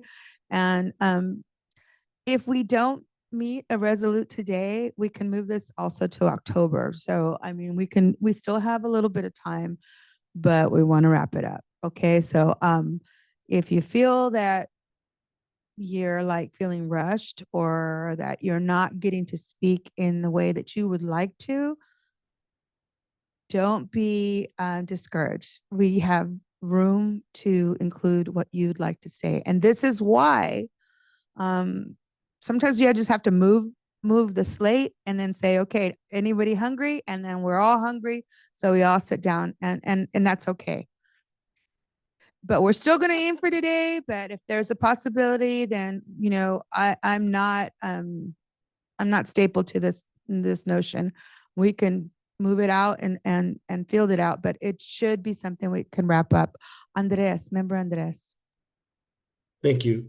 I'm hoping that we can move on some of this. This is amazing work. I really appreciate the work y'all put in. I think this vision statement is amazing. As is. There's one line that I kind of just that stood out to me that I just wanted to make a suggestion. It's not a deal breaker for me, but I do feel it's something that maybe we can discuss. In the second paragraph, in the first sentence, it talks about responding to the rapidly changing needs of underserved populations. I want to suggest that maybe we could say prioritizes the rapidly changing needs of underserved populations. That way, it's not reactive. It's not letting things go bad. It's talking about trying to get ahead of things. I think that's important. Noted. Thank you. The rest of it is amazing. Thank you so much. Thank you.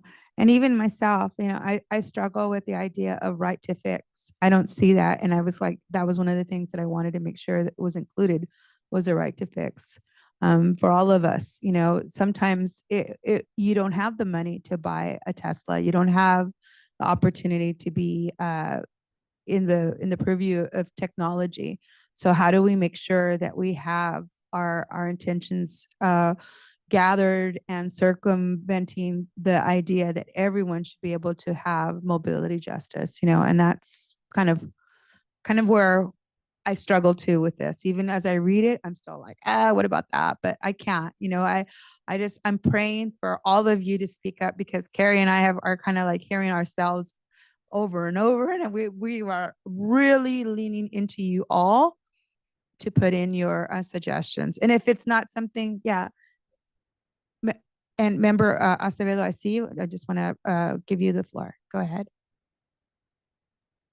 Sure. I just want to echo Andres and several other comments and just add my own to the fact that I am just blown away by how comprehensive this is as a vision statement. I don't think I've ever seen a vision statement so really, truly powerfully written.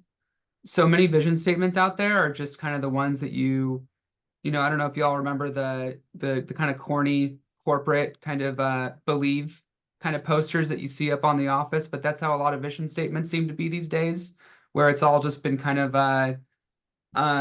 you know, it's not inspiring, right? Like, and this is truly inspiring. And I think my only question really that I don't know if we need to have an answer right now or any response from Caltrans staff and leadership, but I am really curious about how such a cutting edge kind of vision statement that this committee would put out. And I would definitely support approving a version of this today because I agree that we should get something on the books ASAP, especially given all the work that you put in. I'm very curious to see how we can make what we're approving here today or what you've written here, and how do you get the needle moved to where Caltrans achieves all of this? And I know that that is a big thing to ask, and I know that that will not happen overnight or even within a year or decades, potentially.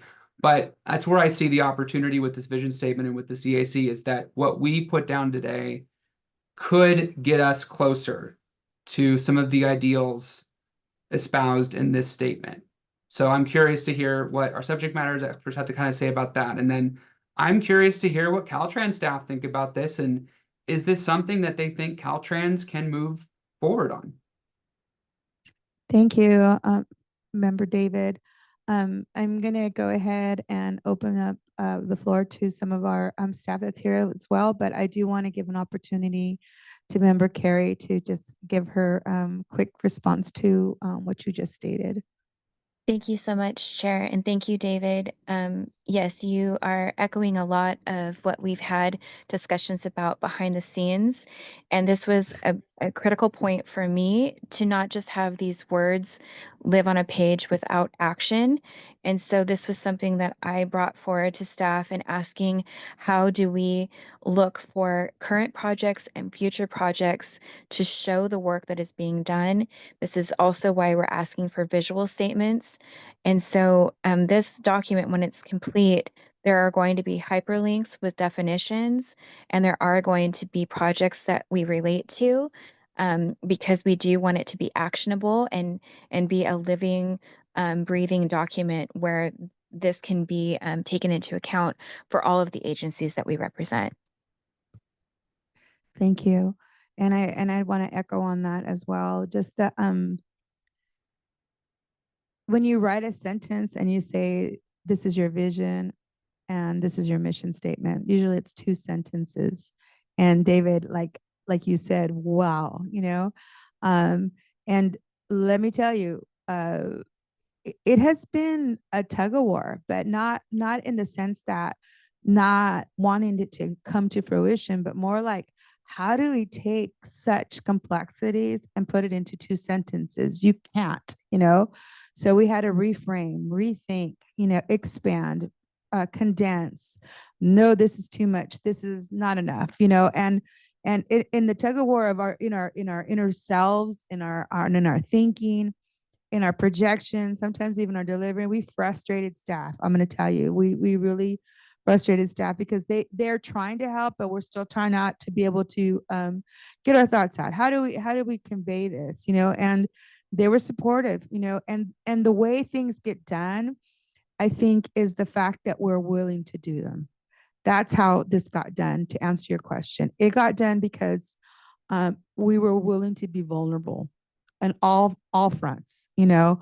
Some things that were said were not comfortable. And if you read, you know, the narrative, we addressed some tough stuff, you know, and we embedded it into this document. Yeah, and Ayla, I'm going to let you go ahead and expand on that because you were here way before we were here. So thank you. Well, so David, Naila Pope Hardin, Deputy Director of Equity and Tribal Affairs with the Department of Transportation, Caltrans. David, thank you so much for your question. I think one, I would say the beautiful thing and the tough part about Caltrans as a whole is this vision is the vision that we are walking towards with many competing interests. And I think this body is one that we use to hold us accountable. I think as much as we can have these conversations and figure out how to make this vision and mission, these foundation principles, actionable to all parts of Caltrans is really important. Part of that and what we're planning to do is piece by piece. What are the pieces that we can implement? What are the pieces that we need a little bit more guidance from the EAC to help lead us towards so that we can figure out how to operationalize some of this? I will also just say next week, we're having a 2-hour meeting as a staff team. And that's one of the things that we are talking about is now that this vision and mission is adopted, how do we make sure that that is in alignment with the work plan that we are presenting in front of us? I mean, Ian, what you'll always hear me say is because I want to manage expectations. I don't mean to be pessimistic, but in our lifetime, are we solving transportation equity? Maybe not, but I really look forward to the journey on how far we can get. And then I also with this body, always hold us accountable, always have the feet to the fire. Like I said in my remarks about Mike Keever, we welcome the tough conversations.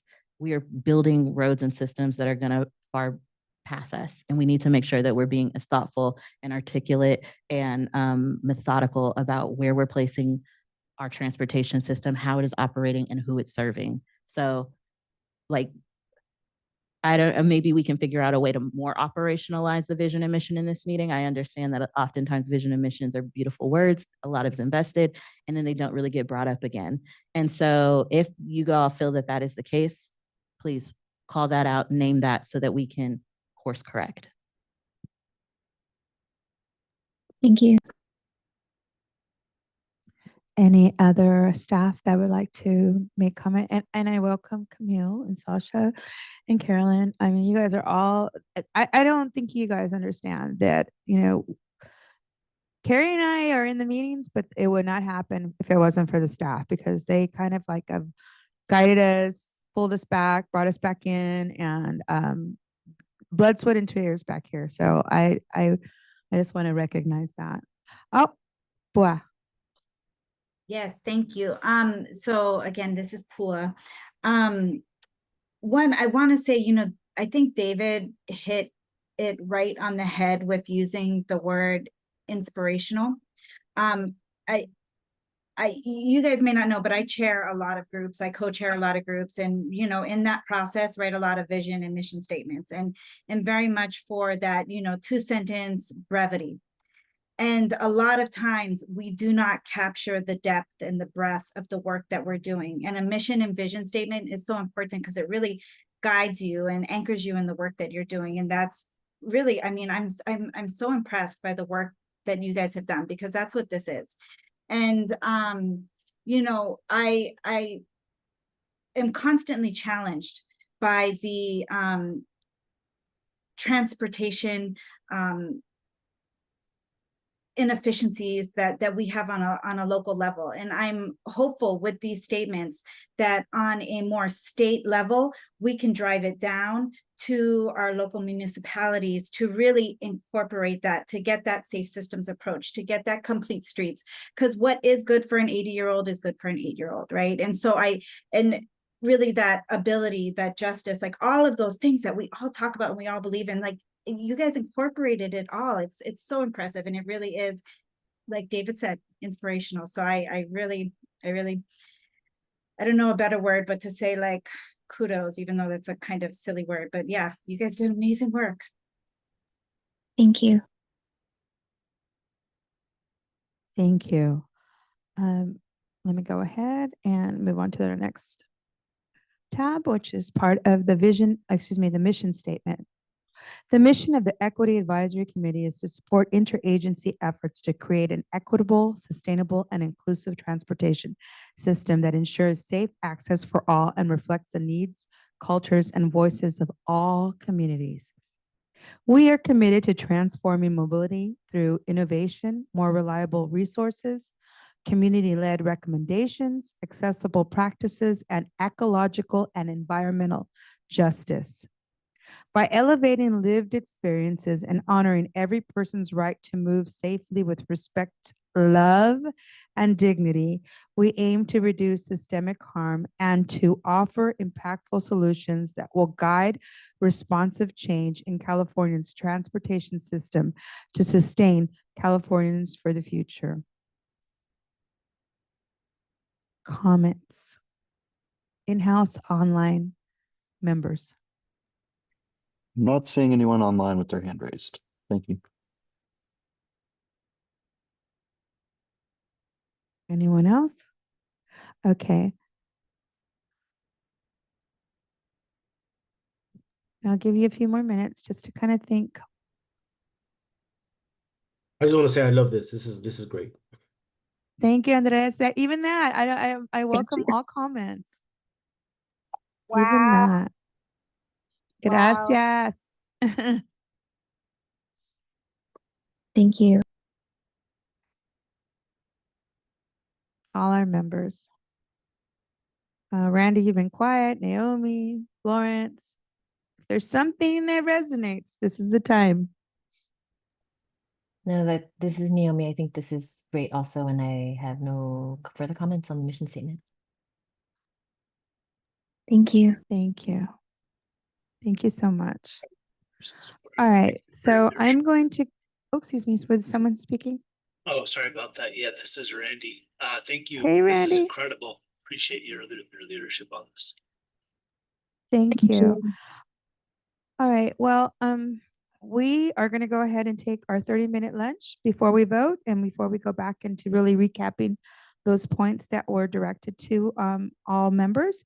So we can get the motion language together. We'll just go ahead and give you a few minutes to kind of really put together what you'd like to. And as I said, if it comes to the point where we're just not moving in a direction that we're seeing some closure, we'll go ahead and make sure that we can at least accept what we have, and then we'll continue in October. But I really, really would like to see this closed today. And I think we can do it. I think we just need to massage it a little more and make sure everyone feels comfortable with what we are going to move on. So at this time, it is 11:51. We will take a 30-minute lunch. Thank you. Thank you. Thank you. I'm sorry, it's 12:01. My computer's slow. We'll be back at 12:31. Thank you.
Good afternoon for folks that are joining us. We're going to take another 2 minutes, please. We'll see each other in 2 minutes.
Ready, Carolyn?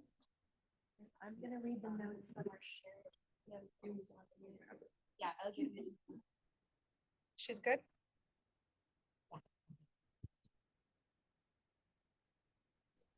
Thank you, Thank you, members. members of the Interagency Equity Advisory Committee. Somebody's.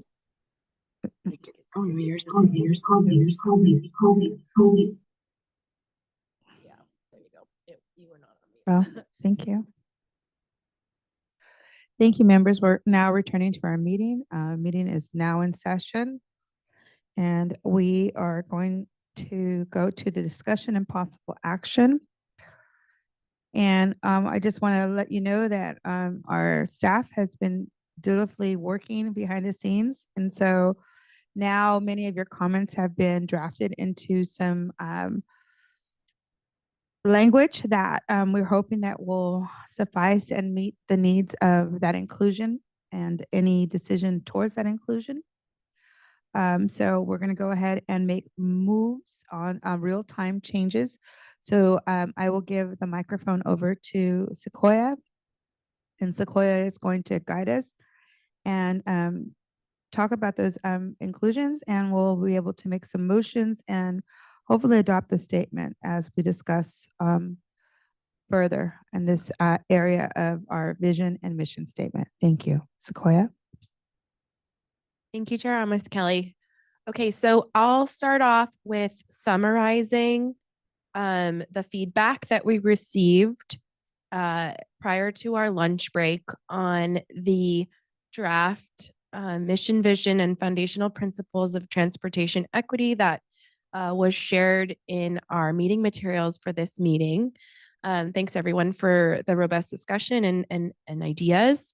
So to start us off in this section around acknowledging history and past harms, Member Iwasaki asked for the inclusion of language around the historical practice of incarceration for communities of color and state-issued violence and denial of resources and opportunity. Additionally, to include internment and history of Japanese Americans in California. Next, on the section for safe systems, we heard from members in mind unincorporated communities in rural areas. From Member Vasquez to revise the last sentence from electric vehicles to say alternative fuels. Next, we heard from Member Acevedo to incorporate age into liberty to move safely. From Member Bowsey to add language around seniors and people with disabilities. Next, on supporting economic opportunity, from public comment, we heard from Mike Woodman from Nevada County Transportation Commission to consider changing economically, quote, isolated to economically, quote, disadvantaged. We heard from Member Lisa Marie and Carrie who prefer not to use the words, quote, disadvantaged, and therefore to consider a different word, excuse me, from Member Alvarado to remove the first sentence in this section and change flexibility to adaptability. Next, we heard on the section for empowering systemic justice, Member Ramirez requests to consider the impact of transportation on housing affordability. Member Rousey to reiterating the importance of housing, and Member Martinez to use land use as a term instead of housing. On the vision statement, we heard from Member Ramirez to change the word responds to prioritizes in support, and supports approving today. Member Acevedo stating, asking a question around moving the needle at Caltrans and making sure this is going to be incorporated. Let's see, I'm looking for what else was added. Yeah, okay, and then for mission statement, no changes were requested.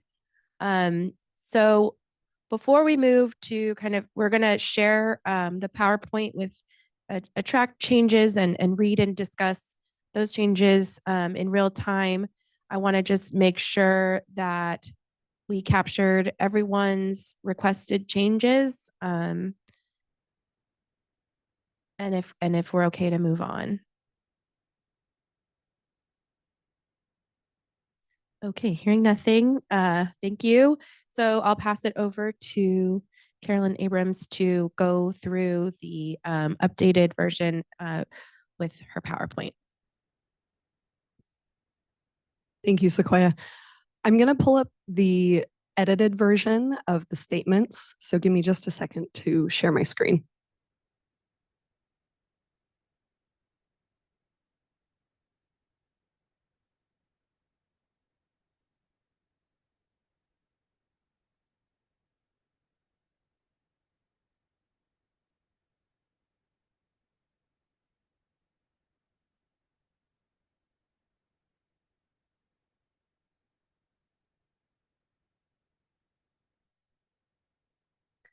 Okay, so during the break, staff made the requested changes, and we're going to present this to you all now.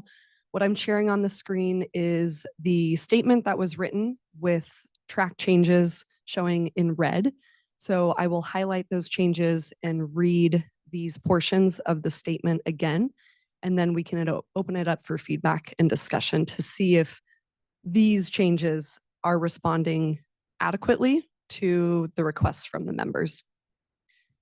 So under foundational principles, the beginning section on acknowledge history and past harms, that first paragraph, we didn't receive any requested changes. But in the second paragraph, in response to Naomi's comments, we have added a sentence that reads, communities of color in California have endured state-sanctioned violence and the denial of resources and opportunity, exemplified by forced internment and mass incarceration, among other historic injustices. So for those of you following along on the screen, this follows the example that was given around the forcible relocation of Indigenous peoples. So this paragraph concludes by saying, this legacy of harm continues to impact Black, Indigenous, and people of color, as well as California's aging population and people with disabilities, low-income communities, farm workers, and others facing systemic barriers to mobility and opportunity. Member Akemi Hernandez, yes. Thank you, staff. I approve this change, and I really appreciate Member Naomi for their input on this valuable input. Thank you, Carrie.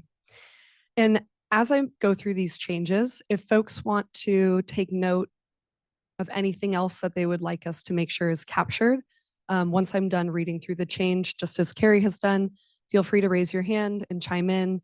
We can continue to track any requested edits in real time, and then we will read that back if any substantial changes need to be made. So before we even need to make a motion or anything, we'll make sure that everybody has seen all changes to the statement. So the foundational principles continue on into the following sections, which did not have any requested changes.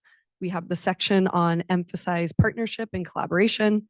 We have the section on center community practices. And then that takes us to the section on prioritize safety and safe systems approach. So this is where we received some comments around underscoring the needs of people who are aging population and people with disabilities. We also received the comments around not just singling out electric vehicles, but talking about zero emission or alternative fuel vehicles. So I'm going to read this entire paragraph with these suggested changes. I will say to Member Acevedo's comments around the request to highlight our aging population and how our transportation system addresses their needs. In light of the later paragraph that talks about people with disabilities and the aging population, let us know if you still want to incorporate that component into the safe systems approach paragraph. We have it here for consideration, but if you feel like the other paragraph will suffice, we can remove this edit. So I will read the paragraph as it has been changed. So prioritize safety and safe systems approach. Having liberty to move safely is an essential part of life for people of all ages and abilities. Safety is a shared responsibility between all road users and those who design, operate, and maintain the transportation system. Prioritizing investing in public transportation will ultimately improve service frequency and reliability. Integrating transportation modes, which encompasses a range of options, including public transport, cycling, walking, and zero emission and alternative fuel vehicles, all of which contribute to a healthier lifestyle by reducing CO2 emissions and other pollutants. So let me pause there, and especially for the members who provided the comments for these requested changes, can you let us know if this addresses your requests? Hi, this is Pua. Yeah, I think the change to the zero emission and alternative fuel definitely does capture the a wider range of vehicles. I also have one question in the definition part that we talked about that will be accompanying this. We'll be defining the safe systems approach, right? Because so many people don't really understand what that means. That is correct. Yeah, good catch. And that is definitely captured in the definitions, and we'll make sure that that's an accompanying document with the foundational principles. Member Akemi Hernandez, go ahead. Yes, thank you. I approve the edits for the first paragraph change for prioritize safety and safe system approach. However, I advocate for the sentence to remain for support economic opportunity. And with that, it's what I wanted to expand on is the reason that we felt strongly to include the sentence was in part due to feedback that we received from Howard over the summer, and to make sure that as technology and communication is changing, that we are being responsive to that and the community needs. And I'll leave that. Thank you. Thank you, Carrie. Yes, Chair. And I'll also piggyback on that with looking at internet and bandwidth and the computer divide. You know, we have to look at things digitally, and we also have to remember that that digital divide also separates folks from having communication and corridors. So we really need to be conscious of that. So I am also in support of understanding that with those changes in technologies and communication methods, those methods are what alienate folks sometimes from being able to be connected. And maybe we're not giving you enough information, because that is something that we were given information in the first 2 years that we were with the EAC. But transportation handles the mid-mile portion of bandwidth, and it's very critical for folks to be able to have that connection. And one of our past members, which I want to recognize, was very adamant about not letting that area be forgotten, because when we talk about areas of impact and disenfranchised locations and rural community settings, that is a big factor for folks to be able to know what is going on. And so we cannot dismiss that. Technology and even fuels and how we transport goes on that technology divide as well. So I just want to kind of chime in with that. If anyone wants to expand on it or has something else to say, but I am in agreement with Carrie. Thank you. Thank you, Chair. And just for everybody else's benefit, so we hadn't quite gotten to that paragraph yet, but under the section that reads support economic opportunity, we had a request or a suggestion from Lisa Marie to remove that first sentence and to start with the strong statement around we believe that access to transportation is.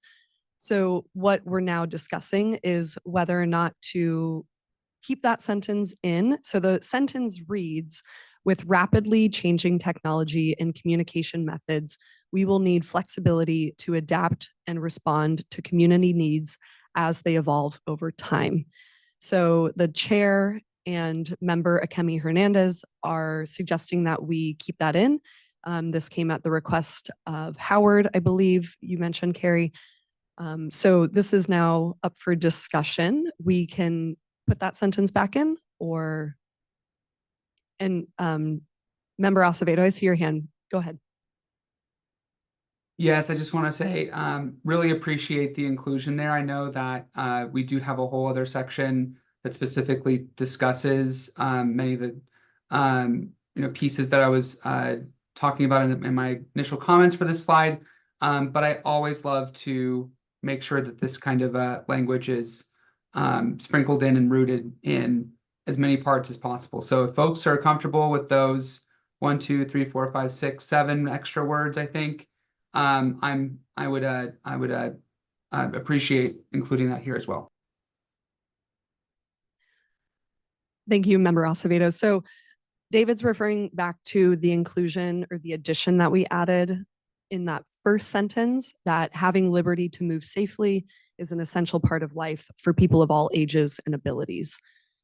So if there's any other comments on this, Member Akemi Hernandez, I see your hand. Go ahead. I just wanted to acknowledge David's comments, and I value that input, and I approve of that first paragraph to include this language. And then I just wanted to make note that I also approve of the word divest in the second paragraph. And I'll share that. Thank you. And Member Alvarado, I see your hand as well. Go ahead. Hello there. This was more for me thinking on the second paragraph and the suggestion to change that first sentence. It was mostly because I'm thinking of the community members that are reading it that are not in these rooms and going to be holding us accountable to some of these language. It's nice to lead with that strength of we believe that access because we're coming in with the concrete energy. I think as I'm reading that first sentence as a community member, when I hear an agency say we need flexibility, that is always their idea and their notion of flexibility, not necessarily the flexibility that benefits the people. But I love the background information from Chair about this came from Howard. So I think in the name of consensus and cooperation, if my counterparts find that valuable, then I stand with them. I think it was just an encouragement for us to look at language and who's reading it. Thank you so much. Member Martinez, I see your hand, and then we will move to Member Rousey. Okay. Thank you. Thank you so much, Carolyn, for reading this aloud. It makes all the difference for me. So I just want to make sure to say that to you. I would like to leave the sentence in about the changing technology. It doesn't need necessarily to be at the beginning of the paragraph, but I do think acknowledging the connectivity component with how it and how it relates to transportation and information is important. I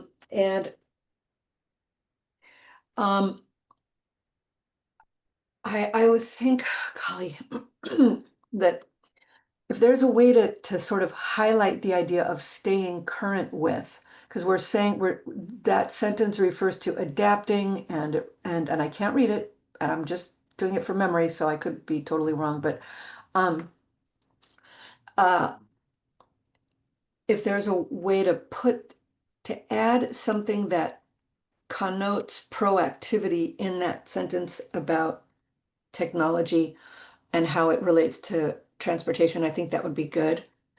And then I also want to agree with Member Acevedo that sprinkling the language about age and disability and all the rest, it's just good, in my opinion, to have it throughout so that people, anybody, any constituent, audience member, any person reading it is very clear that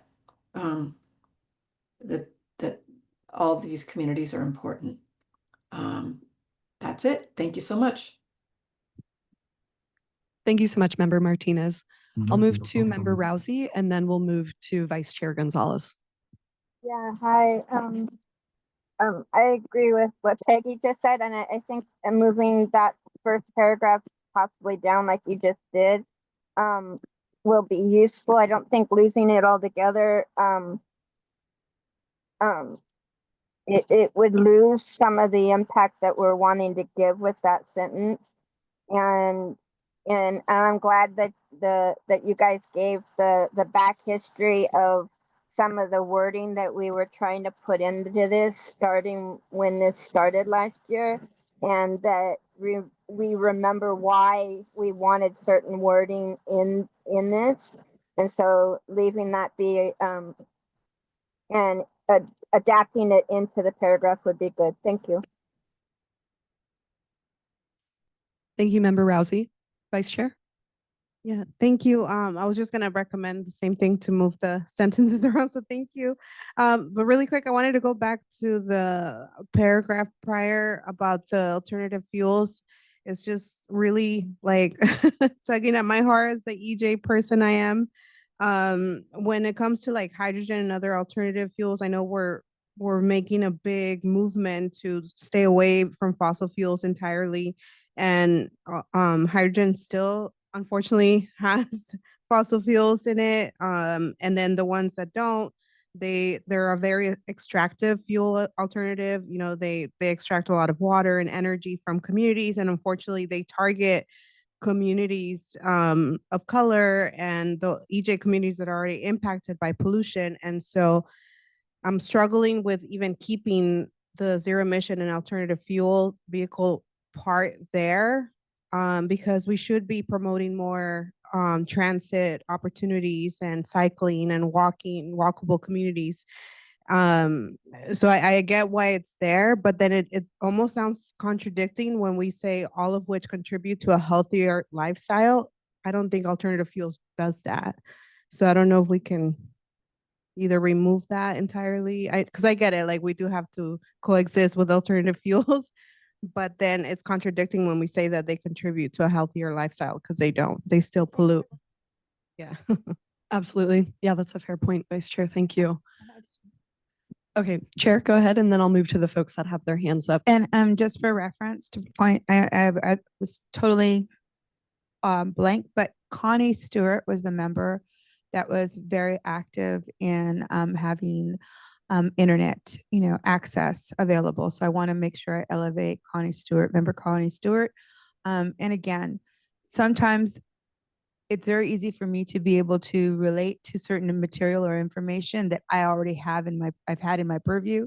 And for many of us, we are not really aware of all the different complexities of transportation.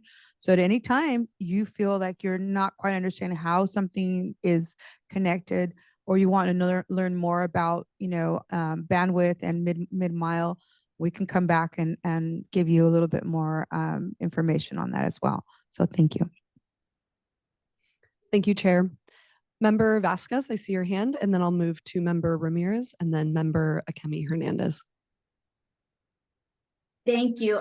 This is Pua, and this is I think in regards to the, and I apologize if my background noise is a little louder. I think when we talk about having a full range of options, alternative fuels and gas and all of the different things are part of that range of options. And I think that it's important that we put voice to it, because hydrogen is something that is a viable alternative fuel and needs to kind of be better incorporated in California. And so I think putting a voice to it is really important. Thank you. Member Ramirez. Hi, this is Member Ramirez. I think what this conversation brings to mind, though, I feel like often technology arrives last to communities of color. California has a long history of that. Maybe as an alternative to either, how about we be specific and say clean energy vehicles? As opposed to even zero emission. I mean, I like zero emission too, because I think that's what we're trying to get to. Because I think ultimately what this is speaking to is the burden of fossil fuel usage on these communities, which is across the spectrum of all California. And so, because part of it for me, when we're talking about these technologies are coming, they're being invested on, they're being prioritized. We want to make sure that people like, because you're right. Like, I think that's something that we worry about on the shift away from gas powered vehicles. Those technologies are not arriving in our community. So what's going to happen to the people who have to ride in gas powered vehicles while they wait for that tardiness, right? They shouldn't be penalized for lack of access. At the same time, like, access to these clean energy technologies is not only an environmental impact, but also economic impact. Those are potential jobs in these communities that can occur. So, yeah, that's my suggestion. Maybe clean energy technologies or clean energy vehicles as an alternative here. Thank you, Member Ramirez. And Member Akemi Hernandez, before I move on to you, I just want to reiterate what we're hearing so far. So I'm hearing that there's some concern around calling out specifically zero emission and alternative fuel vehicles, given the burden that they still place on communities. And then also the dialogue around the importance of still naming those technologies, but perhaps shifting to clean energy as the phrasing. So clean energy vehicles. So that's where we're at right now. And then I want to hear from Member Akemi Hernandez. Thank you, Carolyn. And thank you to Vice Chair Anna and to Member Ramirez. I totally appreciate having, named extractive communities. Lithium mining is horrible. We know everything from lithium mining to cobalt mining and the impact that that has on our environment and specifically Indigenous communities, since 70% of those are near Indigenous sacred lands.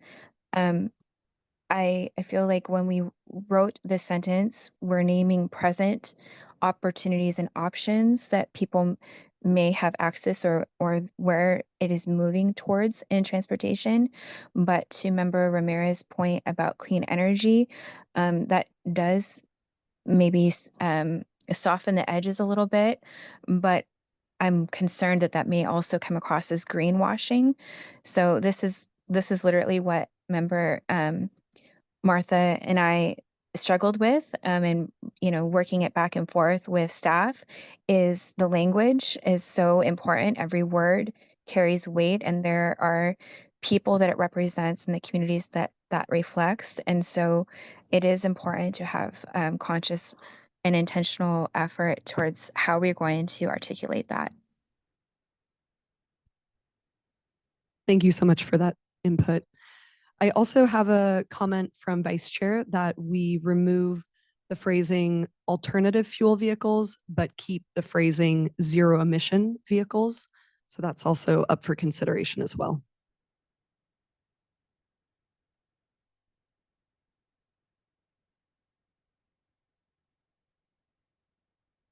Yes, Member Akemi Hernandez. Thank you, Carolyn. With that, I would like to present to our committee and to staff, how do we feel about combining both Vice Chair Anna and Member Ramirez points, and instead of having alternative fuel, but then this also goes to Pua's point. How does it feel to have zero emission and clean energy? How can we rework this sentence to be more mindful? Thank you. I'll open it up for member input. I do see a thumbs up from Member Rousey. Thank you. Member Vasquez, go ahead. I really like, Carrie, what you just said. Is there a way that we could improve services or like encompassing, like put that mindful piece in here?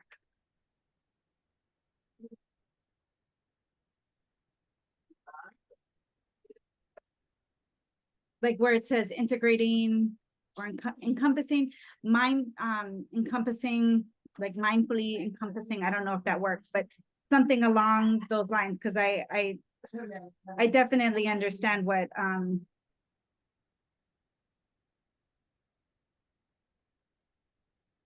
all the things.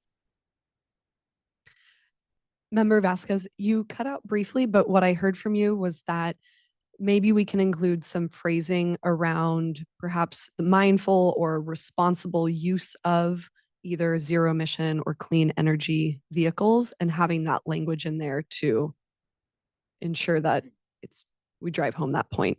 So Yeah. currently, as it's written with that change, we could say integrating transportation modes, which mindfully encompasses a range of options, including public transport, cycling, walking, and zero emission and clean energy vehicles, all of which contribute to a healthier lifestyle by reducing CO2 emissions and other pollutants.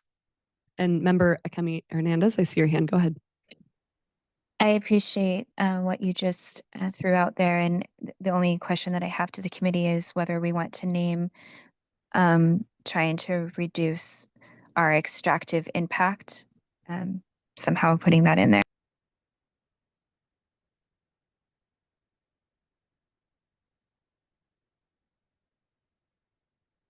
Member Rousey.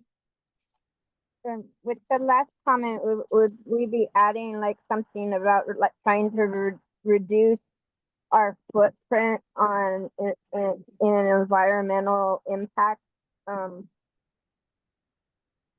by using alternatives in transportation? Is your wording trying to go that way with it?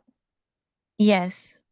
And I would say extractive rather than the word that you chose. But yes, Member Rousey, thank you. Thank you both for those comments. Staff are making some suggested edits currently to see if we can capture that in the sentence. We could. All right, we'll try this. Let me read the latest iteration of it. Okay. I'm going to start from the middle, if that's okay. Integrating transportation modes, which mindfully encompasses a range of options, including public transport, cycling, walking, and zero emission and clean energy vehicles, all of which contribute to a healthier lifestyle by reducing, oh no, sorry, please hold. May I suggest, I think there are two ideas that we're trying to capture in one sentence, and it may be worthwhile to have a second sentence that acknowledges the reality of these new technologies and also the extractive practices that accompany them. So if we wanted to keep this sentence with the range of options, including public transport, cycling, and walking, all of which contribute to a healthier lifestyle by reducing CO2 emissions and other pollutants, we could then, that could be one sentence. And then we could add another sentence around the mindful or responsible use of zero emission and clean energy vehicles, and incorporate in that sentence an acknowledgement of the extractive practices and the burden that it places on these communities. So we could wordsmith that if folks are open to that suggestion, because I think we're trying to Yes. capture two very different ideas in one sentence. Okay, we're gonna make an attempt at that. So why don't we come back to that paragraph? We're gonna pause just for a second so we can type this.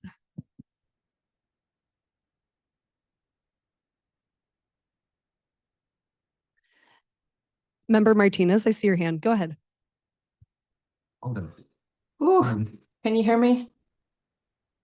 Yes, we can. Okay, thank you, guys. My connectivity is very weird today, speaking of rural issues. I think that the word mindfully, I would like to see us use the word responsibly. I don't know. To me, it just carries a little bit more weight in a different way. So my opinion.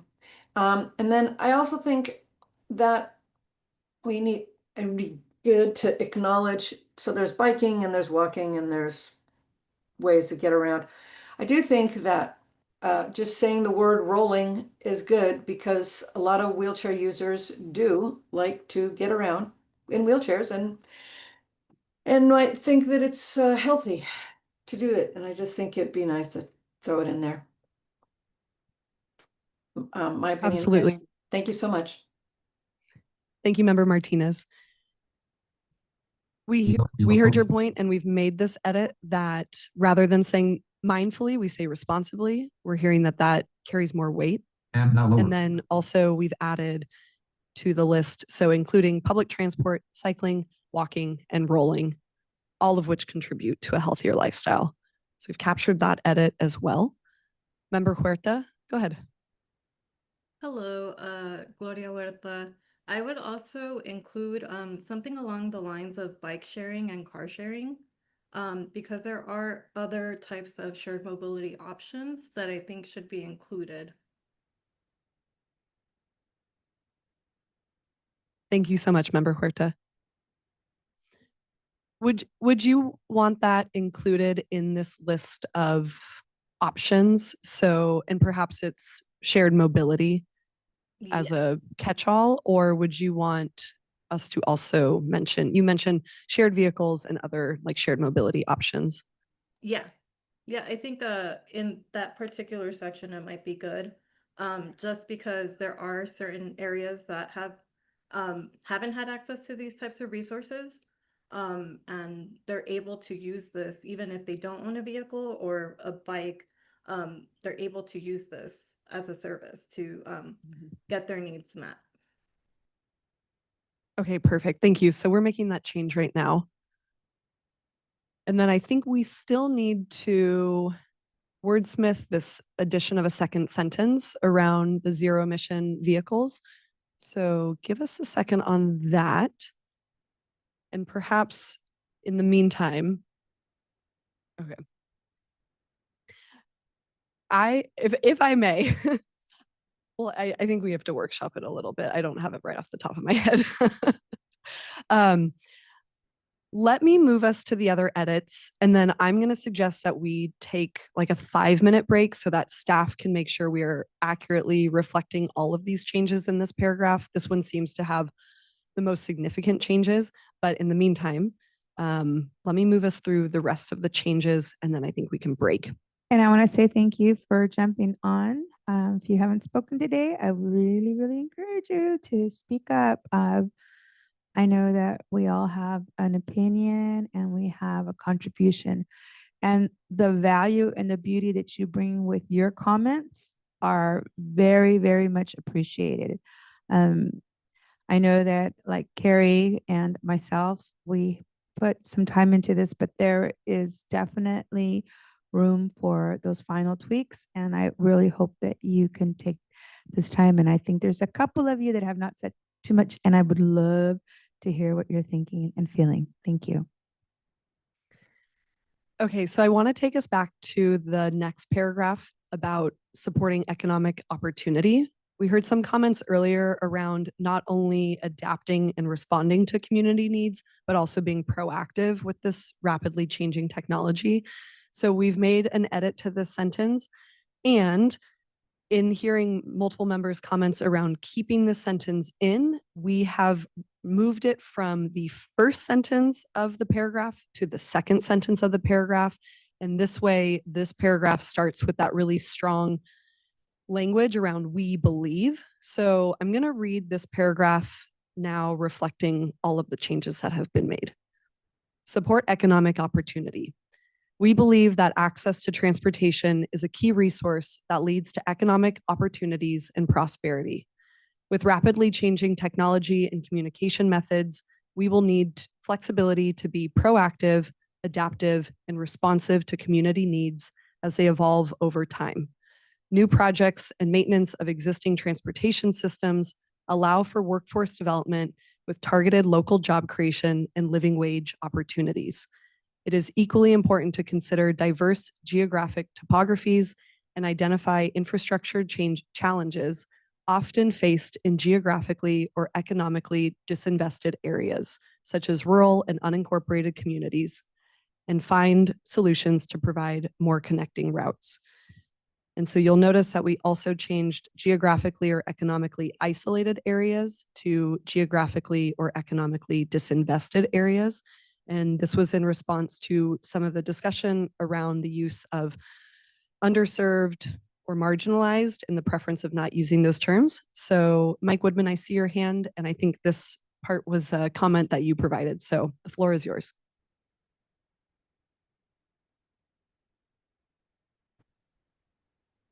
Thank you. Mike Woodman, Nevada County Transportation Commission. I would support the change to disinvested. I think both it addresses the historical discriminatory policies that have reduced investment in certain areas, but also acknowledges rural and unincorporated low-income communities that tend to be underinvested in. So I would support that. Thank you for that feedback. And Member Akemi Hernandez, go ahead. I just want to thank everybody for their feedback, and I approve the changes for this entire paragraph. Fantastic. Member Simon? The risk of reopening a can of worms, because we are a California committee, right? With this technology and communication methods, I think there's an opportunity, right? Like, we are a global leader in technology. We all know that. And of course, we know that technology can perpetuate a lot of inequity, but with voices like this in the room, there's also an opportunity. So I might recommend changing that to something along the lines of, as a global leader in technology, as representatives of the state of California, we see an opportunity to leverage rapidly changing technology communication methods to be a leader also in being responsive to community needs and advancing equity. Something like that. You can probably wordsmith it better, but it's the general idea. Thank you so sounds much. wonderful. And that's what we want to hear. I mean, whew, thank you. Can you just slow it down though, so that we could capture that? We want to make sure that we accurately reflected everything you said. And we heard something along the lines of, as a global leader, but he'll give you the floor again. Yeah. As a global leader in technology, and then we need to have like California somewhere in there. I mean, it's obvious that we're I'm trying to like write on the fly too, right?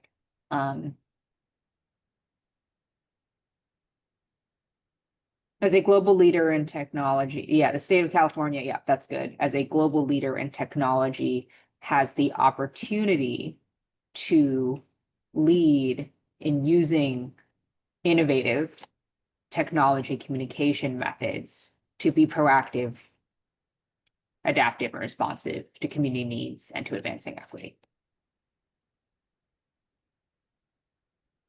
Okay, thank you so much. Would we be okay with? Staffer. I'm so sorry. Okay, let me first go to Member Akemi Hernandez, and then I also saw Michelle's hand up, but following that, Member Vasquez, I'll give the floor to you. Carrie, I go just ahead. want to say that was incredible, and I so appreciate that feedback, and so excited for what everyone's contributing today. Thank you.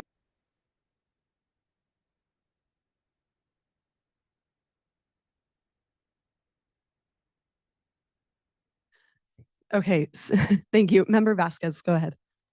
Yeah, first of all, bravo for coming up with that on the fly. That was amazing.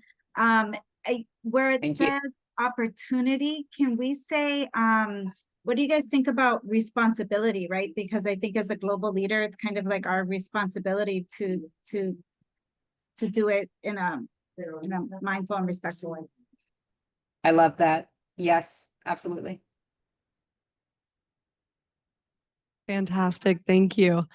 Okay, so we have the sentence now reading, as a global leader in technology, the state of California has the responsibility to lead using innovative technology and communication methods to be proactive, adaptive, and responsive to community needs as they evolve over time.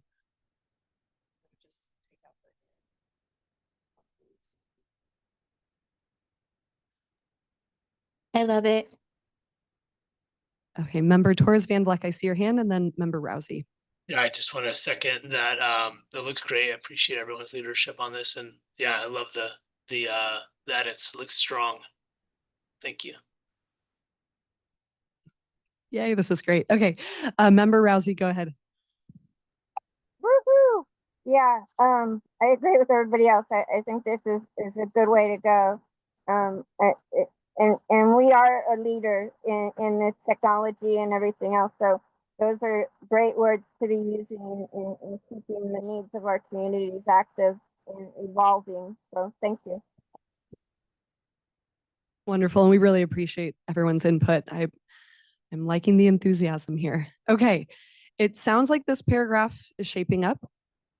I'm going to take us to the next slide because I believe we just had a couple more edits that we incorporated to address other members' requests. And then we will come back to that previous paragraph that we were workshopping around mobility. Okay. In this section, so we're still in foundational principles.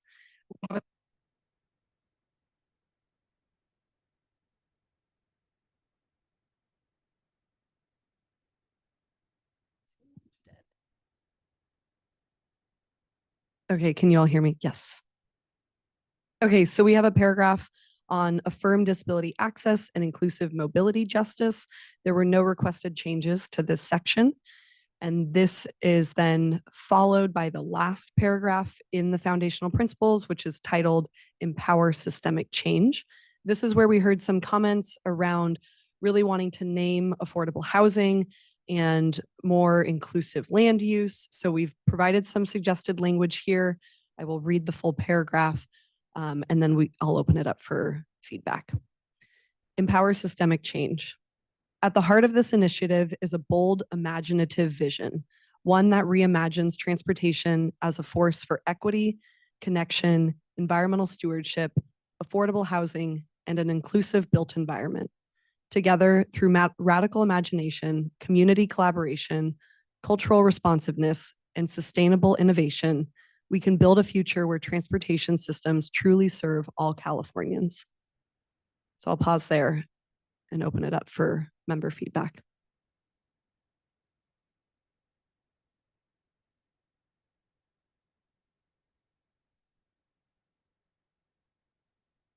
Yes, member Akemi Hernandez, and then followed by member Martinez. I just really appreciate including this, and thank you for offering this feedback, Member Ramirez.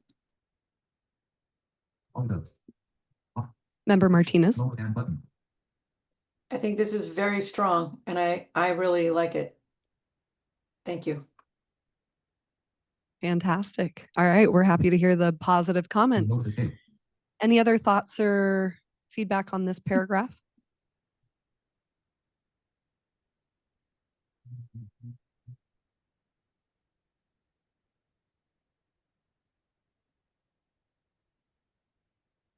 Okay, hearing none.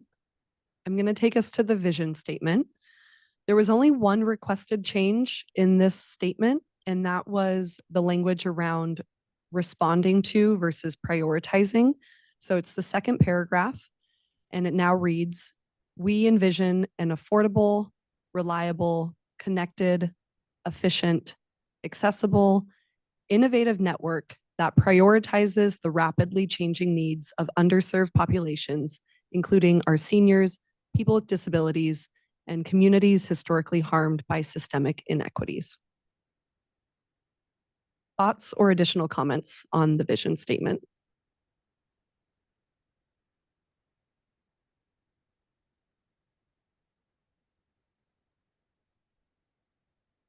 Member Akemi Hernandez.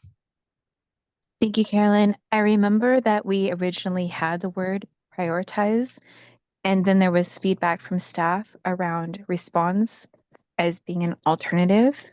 And I guess I would like feedback from staff as to if we can try to recall that conversation, why we moved away from prioritize and why it was recommended to have response. And I don't know if it was about capacity or like, how that we consider making these actionable ways to move policy through the agencies. Thank you for that question. Let me let Member Rousey chime in first and then I can respond. Go ahead, Member Rousey. I actually would like to respond to that a little bit. I think it goes to empowerment of the word. For me, responding to something is different than prioritizing, but it's still a response to what we're wanting to see rapidly changed by the underserved population. Hate this kind of shit. Yeah, and I don't quite understand that either, why we would use one word over the other, or just trying to figure out what sounds better, and what, if we're putting this up for policy changes and things like that, what will get noticed more by people in a good way that gets what we wanted across with our vision statement. Thank you, Member Rousey. Yes, and if I recall this conversation, and it really is going to be personal preference, I think, amongst the members and what people think is the most empowering word to use. But the discussion was originally around whether we are trying to be responsive to these needs, or if we are prioritizing something that perhaps is not community led. However, you could interpret this in either way. So prioritize could be that we are prioritizing these needs that are being directly communicated to us by these populations. So responds to or prioritizes I think either phrasing is open for consideration. Yeah, Chair Armis Kelly. When Michelle, when you were asking about what's the difference between those words, I think that Member Andres was kind of saying that sometimes when we have something that we respond to, the word just responding is usually something that is after the fact. Something happens and then we initiate a response. And he wanted to bring back the idea of having priority over responsiveness. And I'm thinking that those two words are very separate and they have their own kind of connotation. But what about, now, you guys can shoot it down, but I'm thinking, what about if it's already embedded? So if we say that embeds priority to the rapidly changing needs. So it's already like we're looking at it as like it's part of what we do. We don't have to respond to it because it's part of what we do. And the priority is obvious because we're embedding priority, the need for the inclusivity of the intentional addition to. So just a thought. Can we just Member Rousey, go ahead. I like that you're saying that, and that we just put in the prioritizes, and that if we have that network that prioritizes the rapid changes, we're not, you're right, we're not reactive to it. It's already there, and we're meeting the needs and prioritizing them as they come up, and not just responding to the need after the fact. I agree with that. So however that needs to be changed to put prioritizes or makes it a priority, and so that the needs are met as it's going and not an afterthought. So what I'm hearing is that the word prioritizes has more of a proactive connotation and responds to has more of a reactive connotation. So I'm getting the sense from most folks around the room that we want to keep prioritizes. How do folks feel about that? I'm seeing a thumbs up from Michelle Rousey. Member Huerta, go ahead. Oh, I could just do the thumbs up too. I think prioritizes is just what everyone has been saying. So I prefer prioritizes over response to. Thank you so much. Member Akemi Hernandez. I like the word prioritize in that place. And then I think response to like community needs should be there, because that shows as things are evolving and changing that we are being responsive. So we're prioritizing, like we are leading being proactive, but we're also being responsive. Okay, so another alternative is that it could read, we envision an affordable, reliable, connected, efficient, accessible, innovative network that prioritizes and responds to the rapidly changing needs of underserved populations. And it continues. Love it. Member Rousey. Yes, yes. Okay. I actually like that. Having both, it's we're actively communicating that we're not only responsive to, but we're making it a priority too. Thank you. All right. And I heard another enthusiastic yes somewhere in the room. So other comments on this? Are we comfortable with including both words?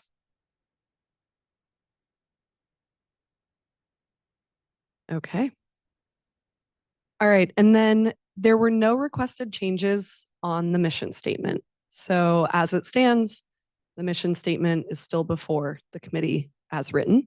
So what I'd like to do right now is take a 5-minute break so that staff can accurately rework that sentence that was focused on the zero emission vehicles and make sure that we are capturing the member requests in this. So if everyone could please return at 1:38, we will continue this conversation.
Thank you, everyone. We're back in session and we will continue with Carolyn.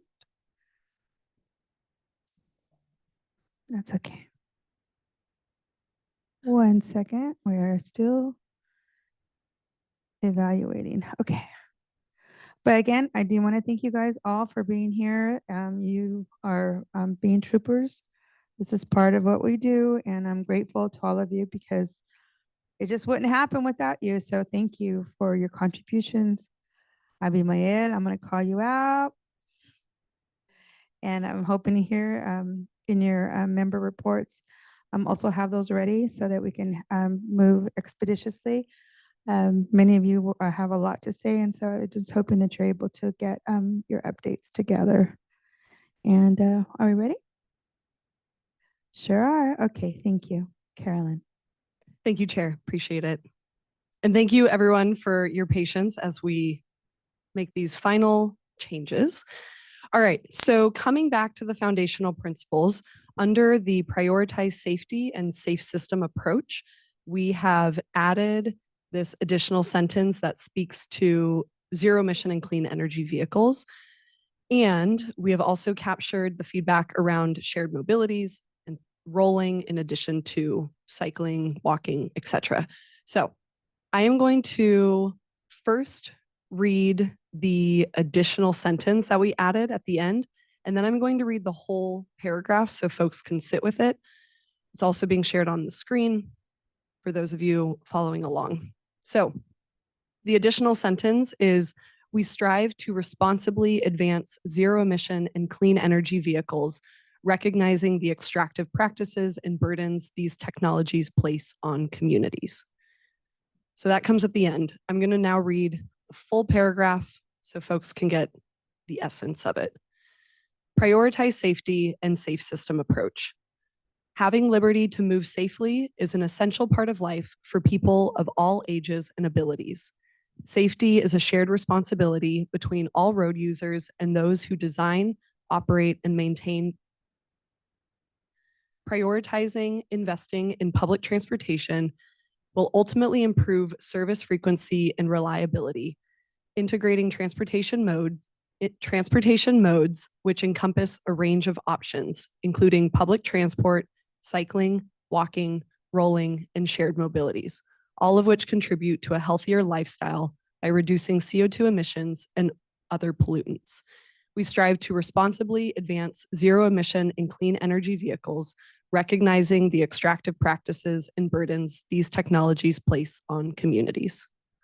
I'll pause there, and we are open to feedback and some additional suggestions on these edits.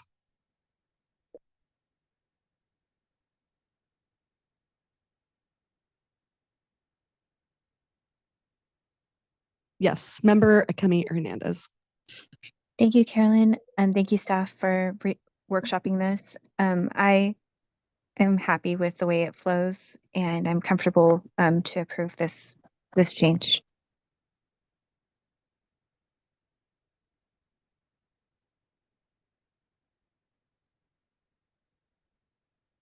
Thank you, Carrie.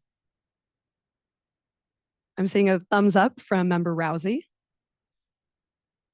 I am also going to make a minor suggestion. Just grammatically, I think it should say prioritizing investment in public transportation rather than prioritizing investing in. Open to feedback. Member Martinez, the floor is yours. Okay, well, first, I really want to acknowledge and thank staff for all this on the fly wordsmithing. Not easy, but super appreciated. The word having at the beginning of the sentence is not feeling grammatical to me.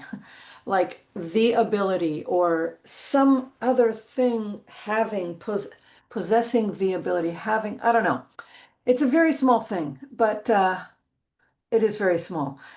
So you can ignore it if you want to. If you got, if people think it's super tiny, No, please it's great. This is actually, it's not small. We're making that change. Okay. Go ahead, sorry. And then I just want to say, I don't know how to thumbs up on my computer. I have wished that I knew how to do that. I feel kind of like saying that I like it every single time I do like what's happening, just takes more time. So I guess what I'm gonna do from now on is not say anything unless I have something that I think needs to change. But I just really love the way it's coming along. And I will say that I think that we got a lot to be proud of with everybody's contributions. Um, and maybe we can maybe we can move it forward today. Okay, I'm done. Thank you. Thank you so much, Peggy. No, we really appreciate the positive feedback as well, because that tells us that we're heading in the right direction. So we've made the change so that first sentence will now read, "The liberty to move safely is an essential part of life for people of all ages and abilities." So thank you for that catch, Member Martinez. Member Akemi Hernandez, go ahead. I just wanted to acknowledge your edit, Carolyn, and your edit, Peggy, and I approve those edits. Fantastic, thank you. And we did make that change, so it now reads prioritizing investment in public transportation. I think that's just a grammatical piece. Okay. Considering the changes that have been made to this section, are there any other thoughts, particularly around the additional sentence regarding these clean technologies? I'll read it one more time, just that last sentence that we added, to see if it's accurately capturing everybody's thoughts. We strive to responsibly advance zero emission and clean energy vehicles, recognizing the extractive practices and burdens these technologies place on communities.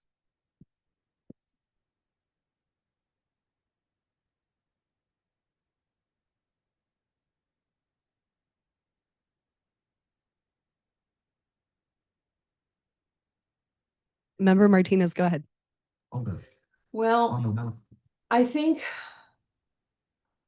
oh man, golly. Well, I think that us striving to advance technology or vehicle, or I mean, I think maybe it might be good for us to think about are we supporting that? I mean, advancing it. Like, I don't quite understand the word advance. And golly, I just feel bad for bringing stuff up, but I guess that's why we're here. No, don't feel bad. This is really helpful. I also agree.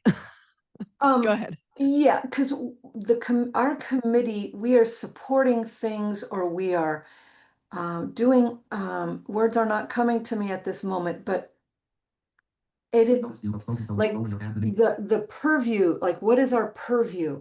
And another thing, I just think while I'm here, I mean, we cannot address everything. Uh, uh, and our scope, like our scope two, I guess I'm feeling like, I know we're trying to get everything that we can get into this, which is great, and that is great. And we can recognize definitely that, mining and that kind of thing is really destructive to the land. And we also use everything. I mean, we're using all of this stuff now as we are communicating. And so I feel that it's really, I mean, I won't, let me put it this way. I'm not going to support this document because of this sentence. I just wonder if we are looking a little bit, and I know you guys will help me, and you guys will help me see things and understand things. But my question to you all, my committee members, is this our purview to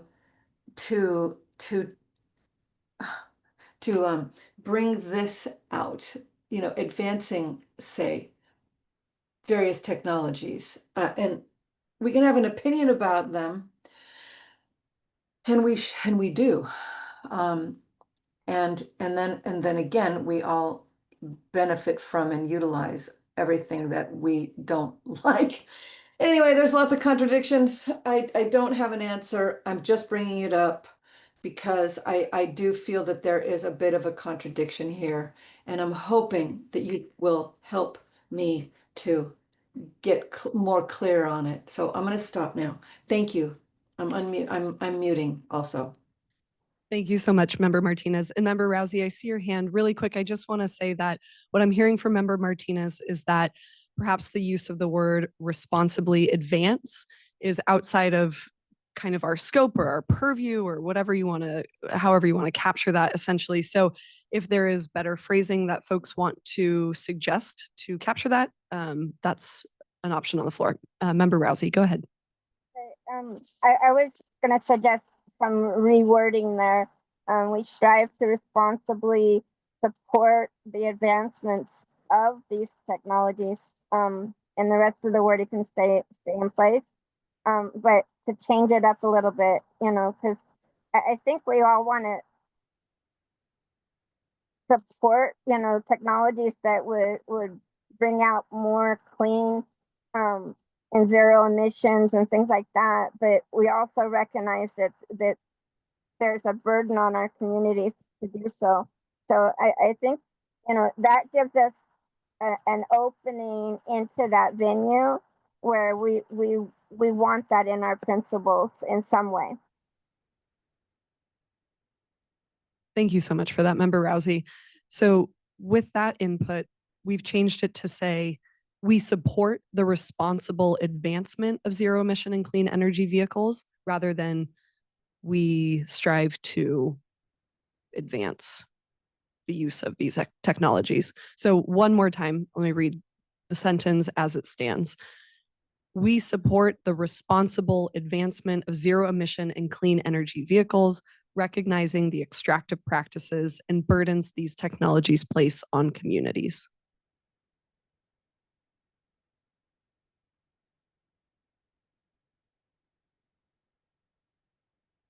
How are folks feeling about this adjustment?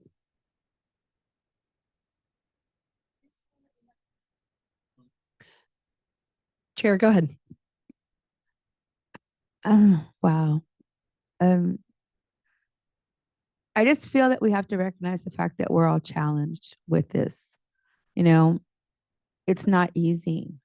I think that what Member Andres said, it's going to happen. Sometimes things happen without our okay, right? So it's going to happen.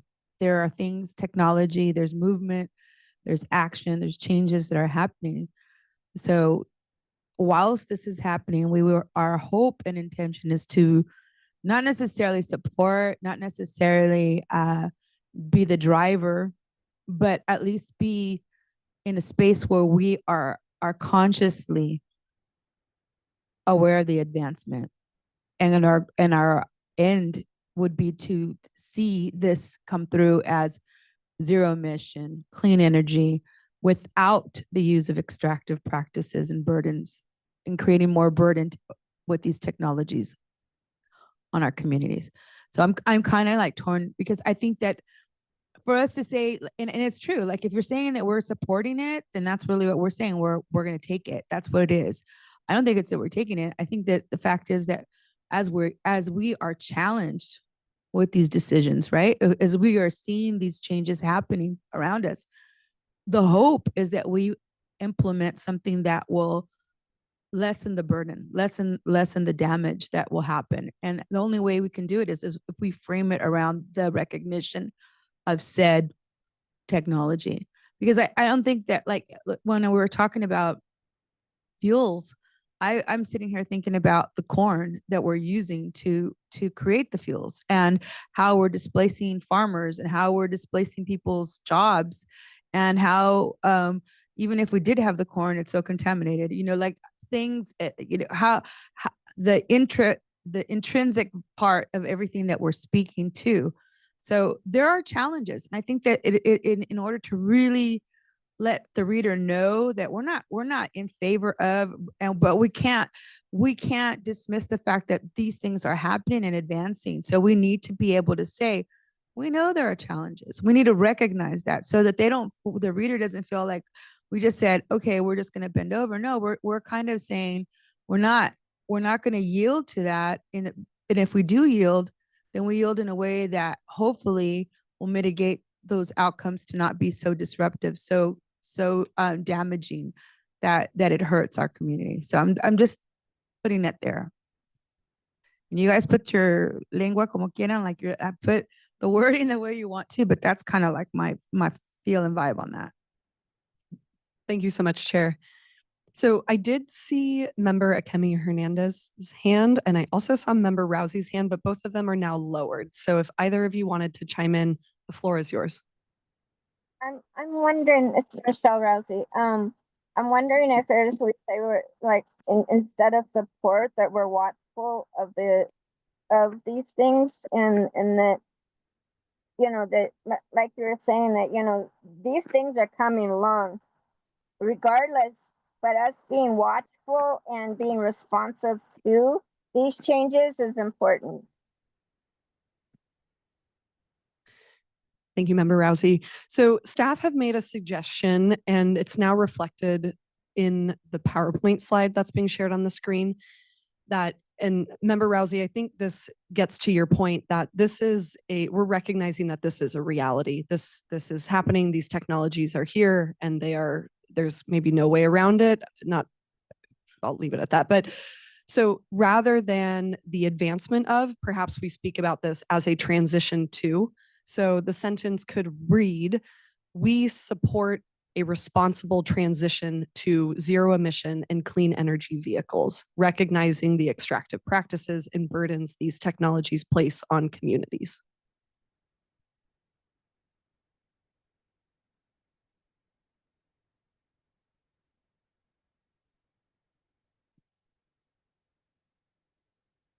I'm getting a thumbs up from Member Rousey. Thank you.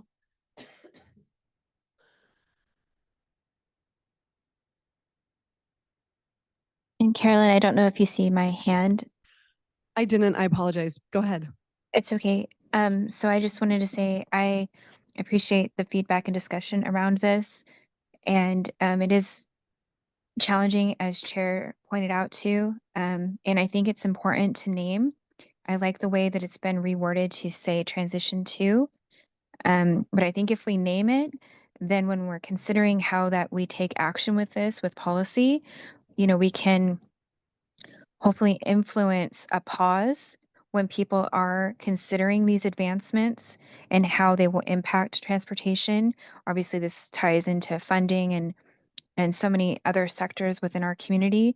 But, you know, speaking again to lithium, there isn't enough recycling going on with that. And so having these mines extract water and devastate communities, you know, just naming the extractive burden on how we are here in our California economy, I think it at least it's important to name. So I appreciate the rewording of the sentence.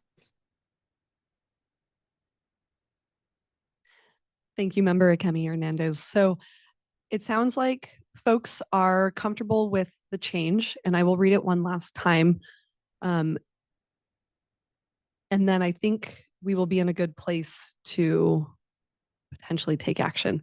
So let me read the sentence one last time, and then I'll turn it over to the chair. We support a responsible transition to zero emission and clean energy vehicles, recognizing the extractive practices and burdens these technologies place on communities. So if folks are comfortable with these changes, I'm going to turn the floor over to the chair. And if everyone is comfortable with it, we are now in a place where we have the ability to take action.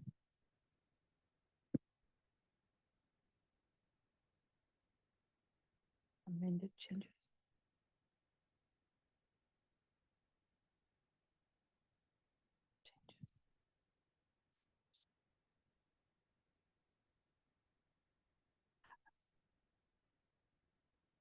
Technical difficulties. Okay. I want to thank you all for your mindful consideration of all parts of the document. But at this time, I would like to ask if you have a motion to adopt the mission, vision, and foundational principles as discussed and requested. for the amendments and additions. And I have one motion by our vice chair to approve. Do I have a second? Peggy, did you have your hand raised? I second the motion.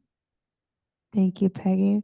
And now we will have roll call to adopt the document.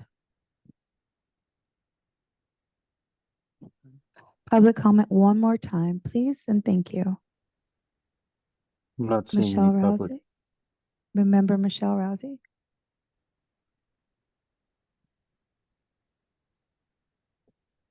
Yes. Okay, let me go ahead and get that back to Justin. Thank you, member. Thank you, Chair. We will now commit with the roll call vote. Carrie Akimi Hernandez, Aye. Lisa Marie Alvarado, Aye. David Acevedo, Aye. Abamel Chavez Hernandez, Aye. Vice Chair Ana Gonzalez, Gloria Huerta, Aye. Naomi Iwasaki, Peggy Martinez, Aye. Andres Ramirez, Aye. Michelle Rousey, Aye. Florence Simon,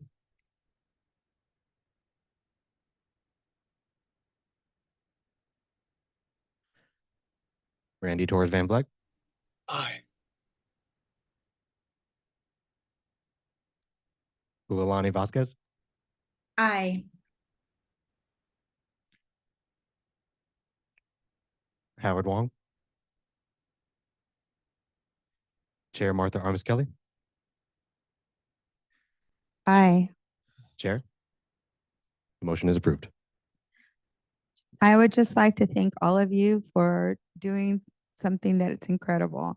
2 years, 3 years in the making, and and it's just, I want to thank member Carrie Akimi Hernandez for her dutiful approach towards this, and all of you, and our members that are not here with us today, our chair, our Walker, our members, that Connie Stewart, so many other members that are not here, but had so much to do with the work. Randy, you know who you are, and staff that have really kind of just pivoted this movement into where we're at today. So your voting today has made something very, very beautiful come to existence.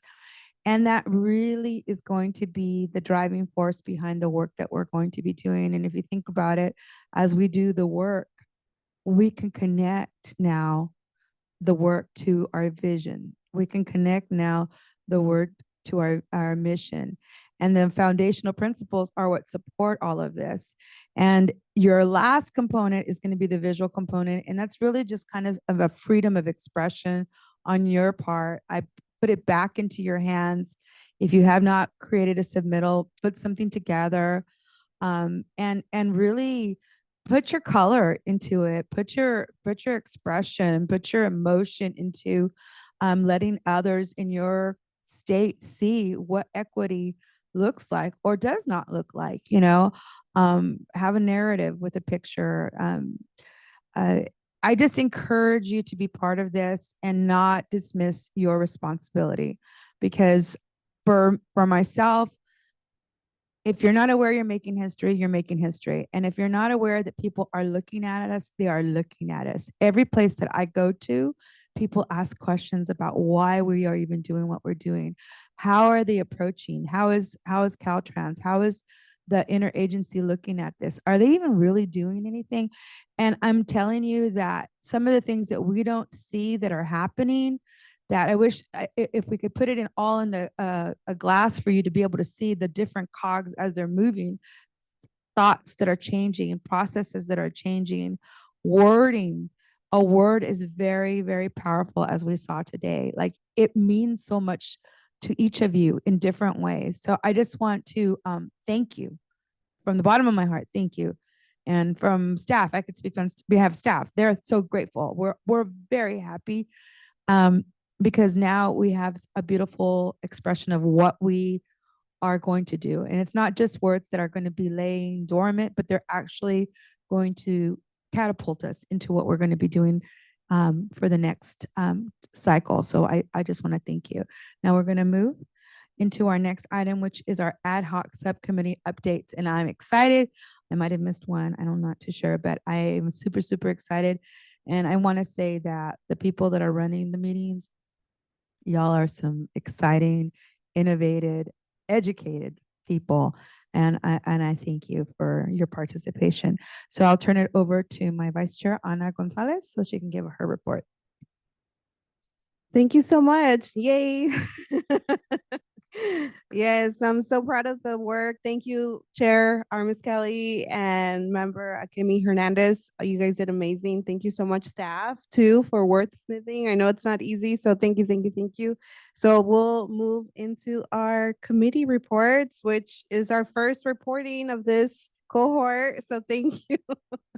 So I was lucky to be nominated and elected chair of the transportation planning. I don't know the whole name right now. My brain is like fried already. But we met twice, June 18th and August 25th.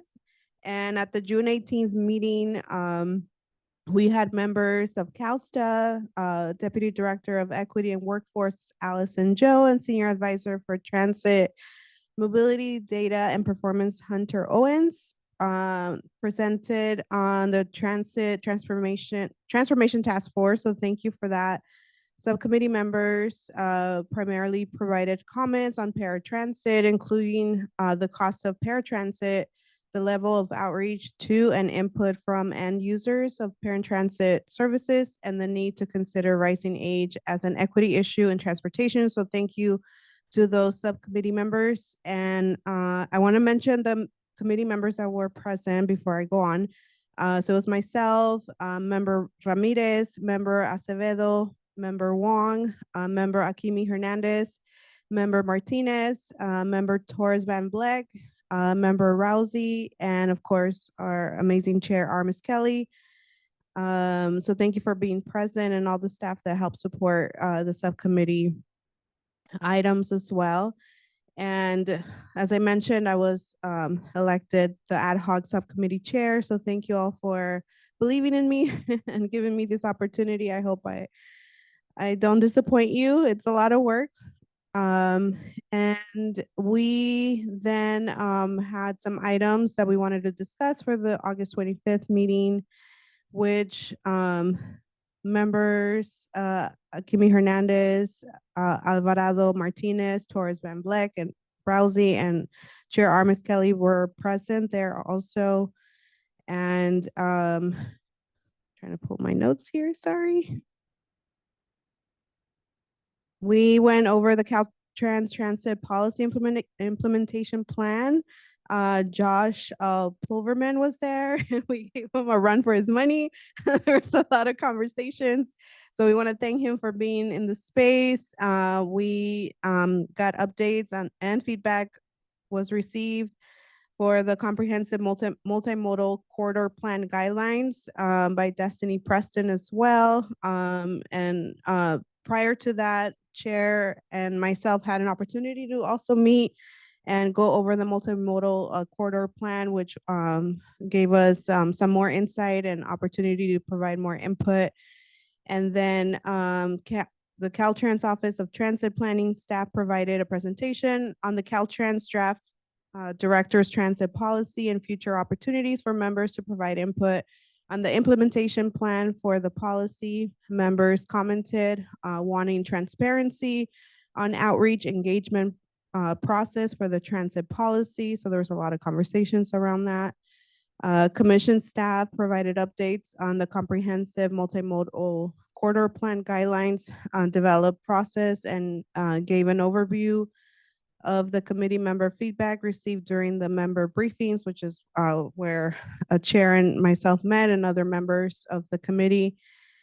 And as sort of next steps, we agreed to have transit policy staff return to the November subcommittee meeting to discuss a transit policy implementation plan and more advisory opportunities.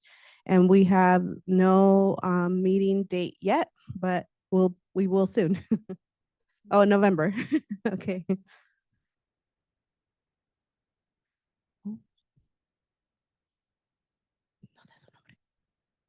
I also just want to recognize that, you know, the work that we do is very empowering for not just ourselves and our communities, but for the people that are behind the scenes making it happen. So we want to recognize Matthew Oscott in the house, and that's how committed he is about making sure that he really captures your comments. So just a reminder, if you didn't get your comments to Destiny, Matthew is going to even meeting with us further to really capture those comments. So if you want to send them to staff, you can send them to staff, and then we'll be able to further report out. So thank you.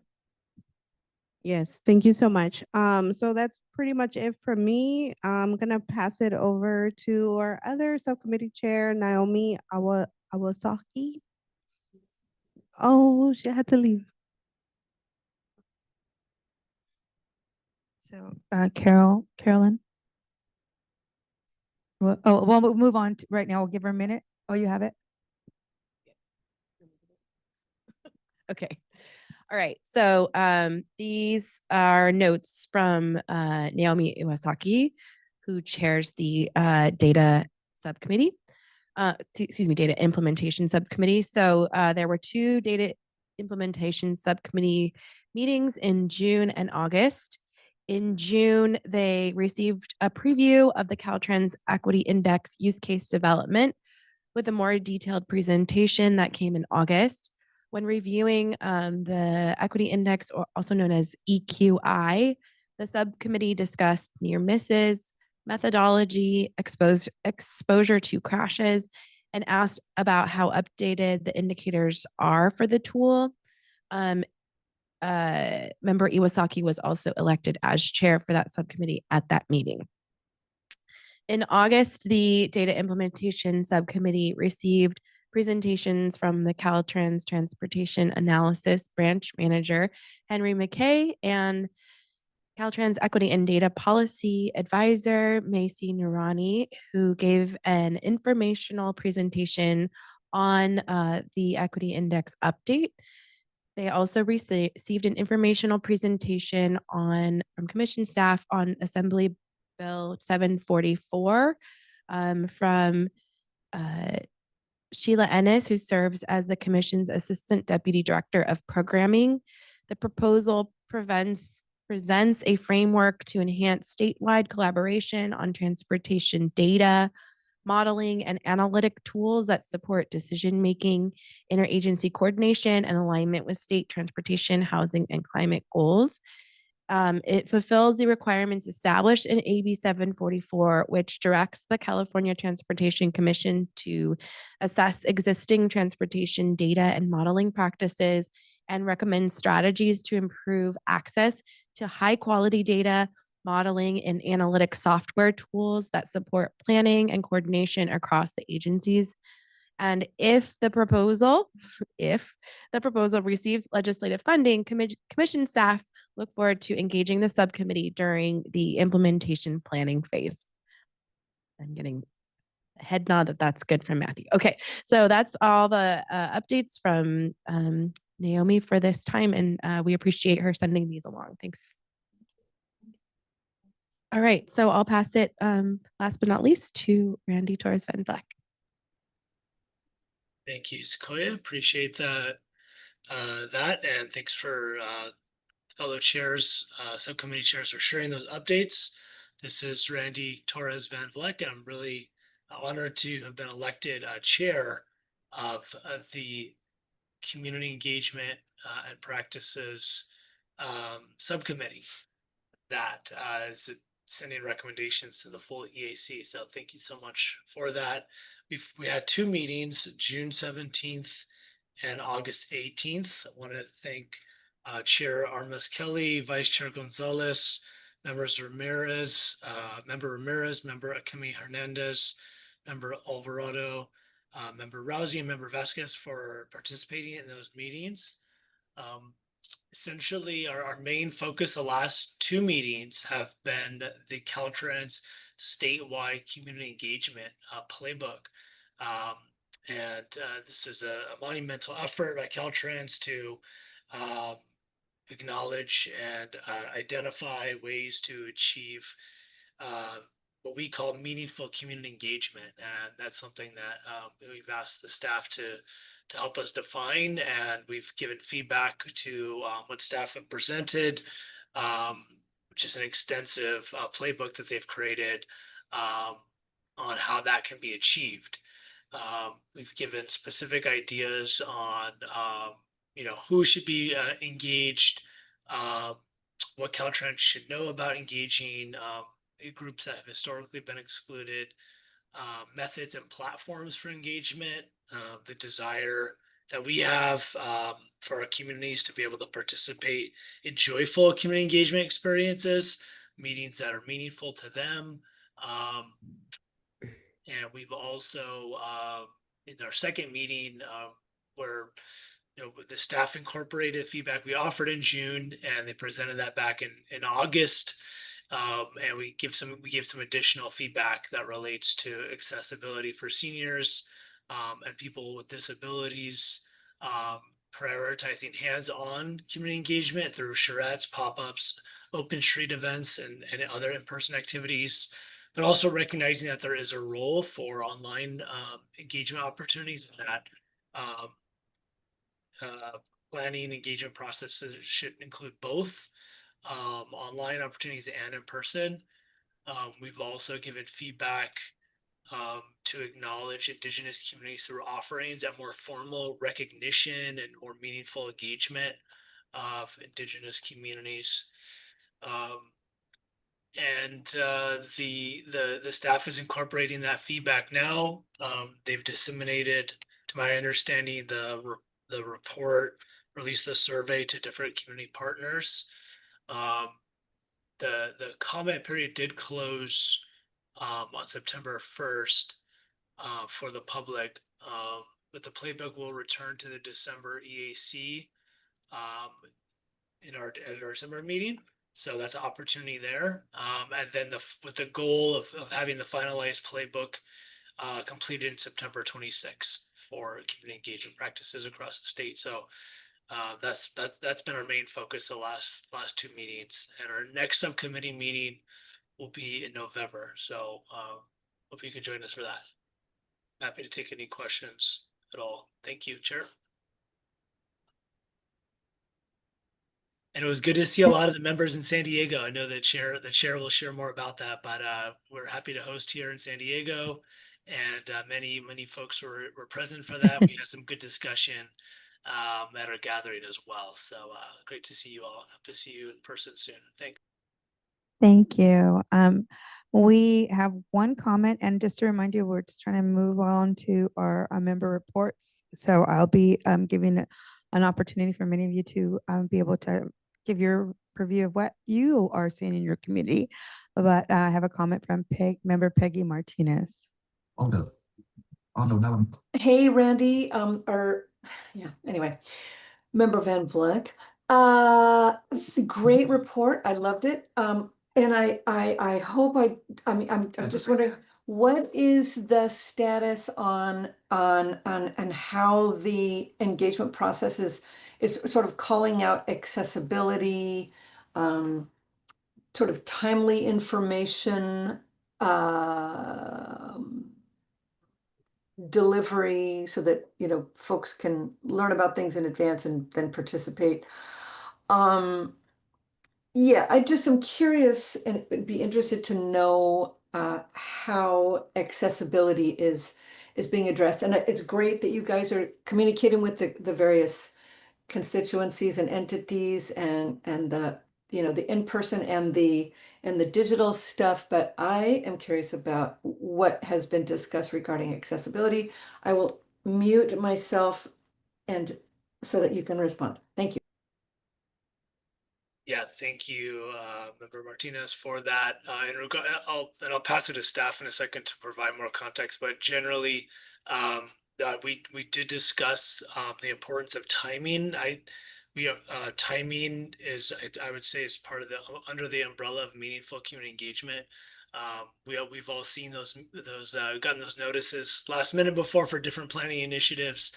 Oftentimes I feel like meeting the way that we time our community engagement, it's too late for big ideas or too soon for specific ideas, and we want to get away from that so that we're clear about how we're designing community engagement practices so that communities do have time to participate meaningfully. Would staff be willing to speak a little bit more to the specifics of accessibility as it relates to the community engagement playbook, please? I don't have the document open in front of me. Yeah. Sure. Sorry. You can hear me. So this is Alexis Lance with Caltrans. Peggy, thanks for your question. And Randy, thanks for your update and sharing.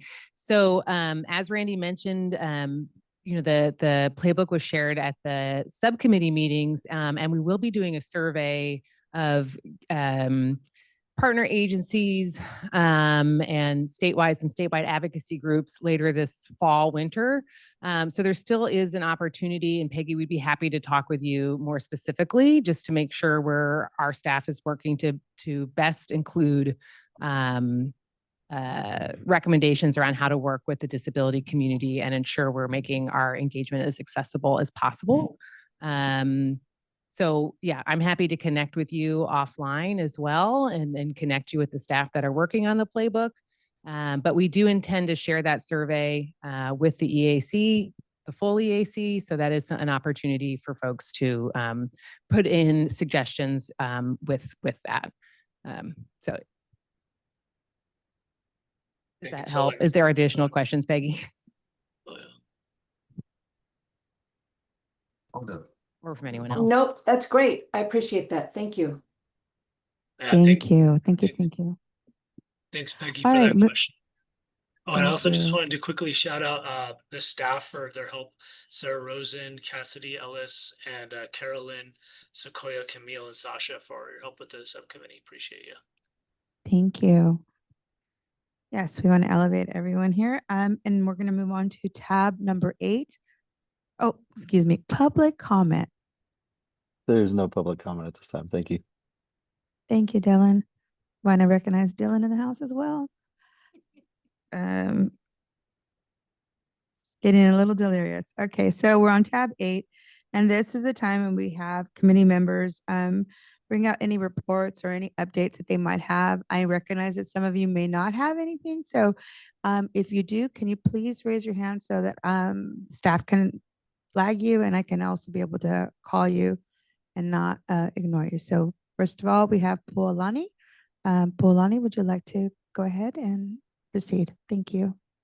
Yeah, thank you. And so just kind of picking up on what Randy had talked about in our last month's meeting, we had not just an amazing meeting where we were able to engage with the CTC on a fuller, really robust level, but we were able to participate in a quote unquote field trip that was organized by our partners at Caltrans in District 11.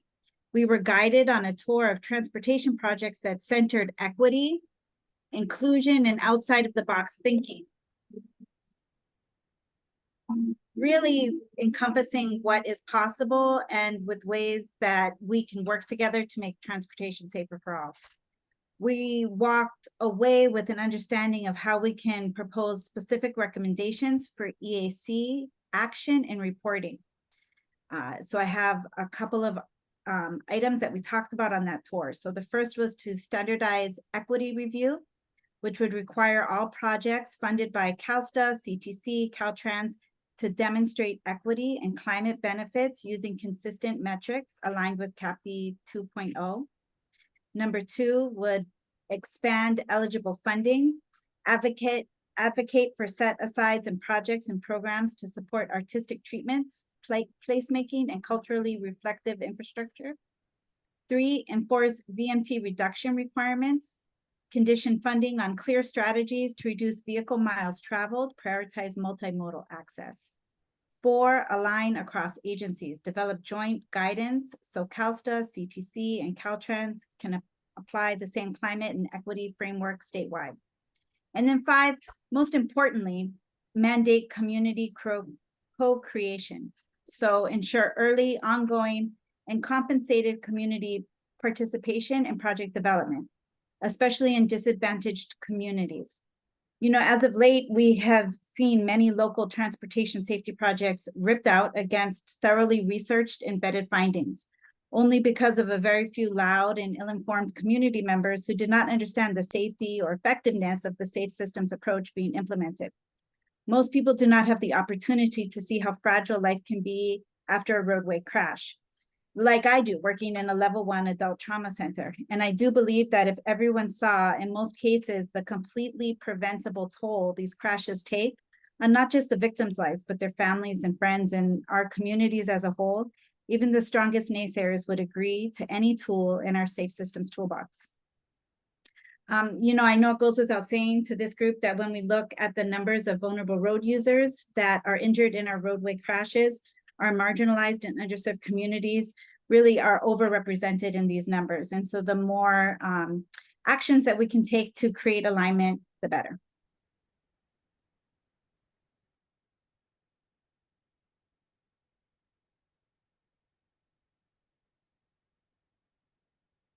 Thank you very much, Polani. I'm going to add a little things, but not right now. I'm going to go move on to Carrie, but it was nice to be able to break bread with you. Carrie? Awesome. Thank you, Chair. And thank you, Pua. It was great to see you. So just to piggy off Randy, Pua, and Chair Martha, it was nice to tour District 1 and see learn more about your community and everything that is taking place, and how that we can have interconnectedness throughout all of our districts and inspire each other. And so I would like to send off some pictures that I took after the meeting, and I walked through, you know, different areas, and so I'll be sending photos for everyone to take a look at that. And then where I reside within the San Francisco Bay Area here in Napa, we've been dealing with the Picket wildfire. We have active harvest going on, and there's a lot of moving parts with our agricultural community. There's been a decrease in demand for grapes this season, so that's impacting harvest, as well as our essential workers facing some of the challenges with our political climate. And so how we overcome and adapt to that. And our interconnected Indigenous communities, we just finished up the Run for Salmon, which brings a lot of the California tribes together. And so this was the first year that youth were able to travel freely on the Klamath River. And since the dam removal, which was really impactful, and just seeing the return for salmon and the healthy waterways. And so that's all I'd like to share today. Thank you so much. Are there any other members that might have a report or an update? And mind you, if it's something that's happened in your community that we would like to know and you want to uplift, that is also part of your opportunity.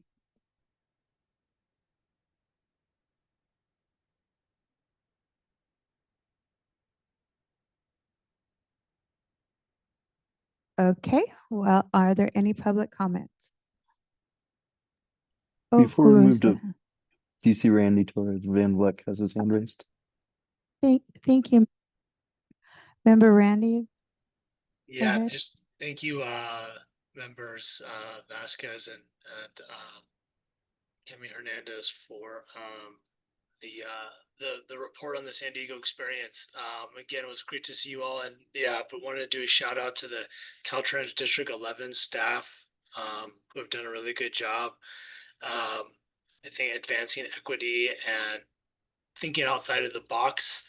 At our tour, I shared, and I think I've shared this at one of our EAC meetings, that over the last 2.5 years, they've organized 2 open freeway events for people to walk and bike on freeways, and they've coordinated those freeway closures with the Clean California grant opportunities to do like improvements to the freeway. So one of the ideas that came from our visit was to encourage each Caltrans district to try to do one freeway closure along with an improvement each year to allow for people to walk, bike, and roll on freeways.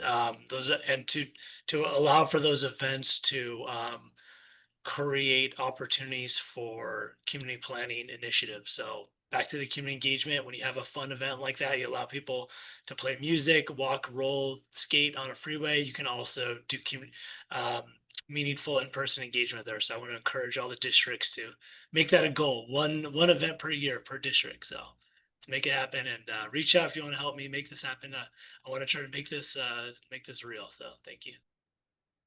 Thank you. Thank you so much. At Peggy, member Peggy Martinez. I would like to mention that Caltrans District 1 is doing many complete streets, sort of safety-oriented tasks. I think some of the stuff is under safety, but it still does work for a lot of us in the complete streets realm. So in Eureka, California, the state highway goes through the city or the town, and Caltrans has done a lot of creating high visibility crosswalks. They've added some new accessible pedestrian signals. They also, I should say, also have a group that's called the Pedestrian and Bicycle Advisory Committee, or PBAC, and that works with the entire district. That includes the counties of Humboldt, Mendocino, Del Norte, and no, not Del Norte, Trinity, and Lake counties. Anyway, we are all there.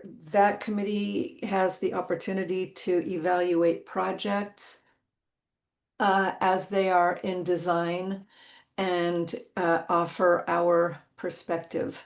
And again, that's the Pedestrian and Bicycle Advisory Committee. So I know that not all Caltrans districts have those, but we do here, and we really value it. And I believe that it has made a difference in how Caltrans approaches projects. So just wanted to say that out loud. Thank you all. I'm muting. Thank you so much. Any other members that would like to make their comments? Any public comment? Hi, good Okay. afternoon, Chair. This is Member Alvarado. I'd love to make a public comment to the committee and folks in the room. Thank you. Hi, folks. Lisa Alvarado, member. I been riding public transit for 5 years, and over the past 2 months, I've noticed that I live in Caltrans District 6, Tulare County. Our Tulare County Rural Transit Agency, our bus infrastructure is just not it. And as a rider, this past month, the same bus route, the bus broke down twice. And the first time, the staff was equipped to send another bus, with the 2-hour delay. The second time the bus broke down, it was kind of like, let's close up shop, let's get going. And the reason why I bring this up is my insight in public transportation enters through the bus system. Well, I was in Merced speaking to some of the folks in their county agency.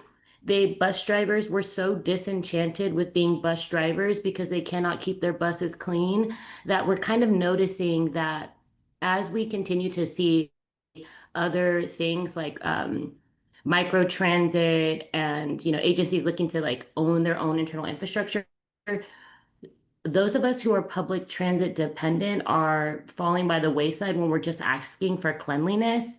And so I posed this question to the group: if there's anything that we see collectively or collaboratively where we can lend our voice to just investigating or some type of infrastructure check, right? Like, are people looking at when are buses phasing out? Are people looking at who's cleaning buses?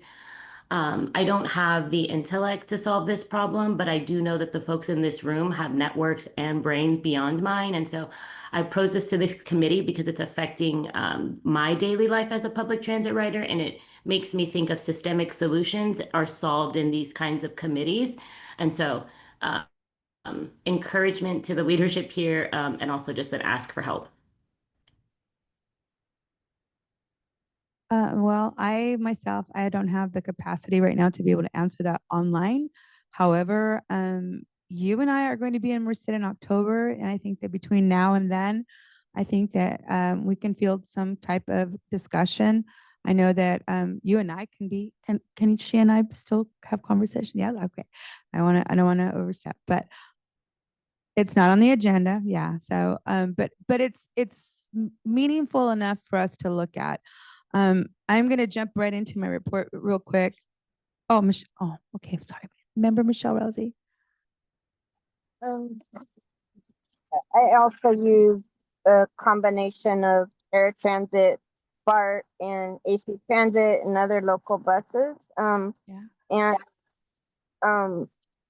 because of the shortfall in our funding around the state, a lot of our local transit buses have realigned their buses, so the routes have changed, meaning and some of the bus routes are less, which impacts our paratransit within 3/4 of a mile of a fixed route bus. And just want to make people aware that those changes can and do impact our seniors and people with disabilities in a way that may enforce them onto other types of transit and or leaves them without transit altogether.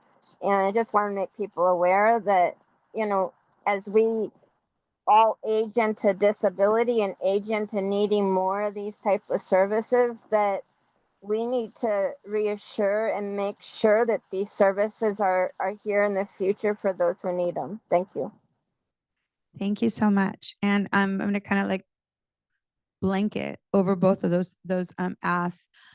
First of all, Lisa, I laud you for coming forward with that. And, you know, always, Michelle, you're always a pioneer and advocate for those that are in need of that. And it's not just disabled. I mean, it's anyone. If you have a child and you have to walk an extra distance, you know, and you're putting yourself at risk, if you're, and with the conditions that we're facing, climate changes, rain, you know, it was 104 degrees in Merced and we still had rain and we had accidents because of the rain. And we recently had a bevy of fires start with, you know, the thunder and lightning that came from the storms, the summer storms that we had. So those are all things that we have to look at, and they're not like on the top of our list because we are trying to connect our work with the scope of work that our interagencies are channeling through us. But at the same time, I had the experience recently. I wanted to, my report is more like on looking at how that low hanging fruit, that how can we look at the low hanging fruit, and you're bringing that to light. The low hanging fruit is if you get on a bus and it's dirty and people are not participating, people are not engaging, that's your day-to-day, that's your day-to-day living. I can offer you some solutions, and they're not necessarily the orthodox or well thought of solutions, but UC Davis, UC Berkeley, UC Davis in particular has a transportation institute, and there are students that are going and attending school right now that are looking for capstone projects. That is data and research that you can jump on, call the institute and let them know that you really want to create a framework for study in regards to a ridership, you know, safety. Michelle, what are some of the things that people are facing, the dangers and ills that people are facing? Like for myself, I look at crime, you know, even with this heat, people, you're dealing with a lot more crime exposure because of the heat, because of changes in climate. Those are things that are actual and they're in transportation. I recently yeah, I already did a transition to well, it should be on tab item number 9. Sorry. I just vacillated right in through. Okay, so I recently was part of the MCAG roundtable, and I began with the CAC, which is the Community Citizens Advisory Committee. Shortly after I came on board, I was asking key questions, and I don't know what happened, but all of a sudden it disbanded. And I was like, kind of left with the thought like, wow, aren't we concerned about what the community has to say? So then later on, by happenstance, I found out that there was an actual roundtable group that had taken the place of the Citizens Advisory Committee. And I didn't know anything about it, but I was at the fair and I spoke to someone and I was quiet. I didn't really say what I knew, who I was. And I was talking about equity. And this person said, would you like to come to the equity meeting? And I said, sure. So I ended up coming to the meeting. And in the discussion, there was a part where they were routing a route away from the Amtrak station. And I was sitting in the conversation and I could not believe my ears that things were being changed and moved on without any regard to the reality of what's happening, right? So we have high-speed rail coming to through the state, and we're still kind of ambivalent about where that's going. But there were actual people that were excited about taking off bus routes when we still have no idea when this high-speed rail is going to come. And so as the equity speaker, I said, is that really equitable? And folks, it was alarming to me, the folks that were just surprised that I would even question that. And so I say this not because I'm challenging what they're doing. I'm saying this to yourselves. You all live in different communities. And I know that you do a lot of different work, but some things are happening underneath our radar because we're not in those spaces. That bicycle pedestrian, that BPAC, it's in a lot of different communities, including my district. I sit on that committee. They're looking for people to participate. If you don't have it in your capacity, one of the things that I challenge all of you is build up succession in your community.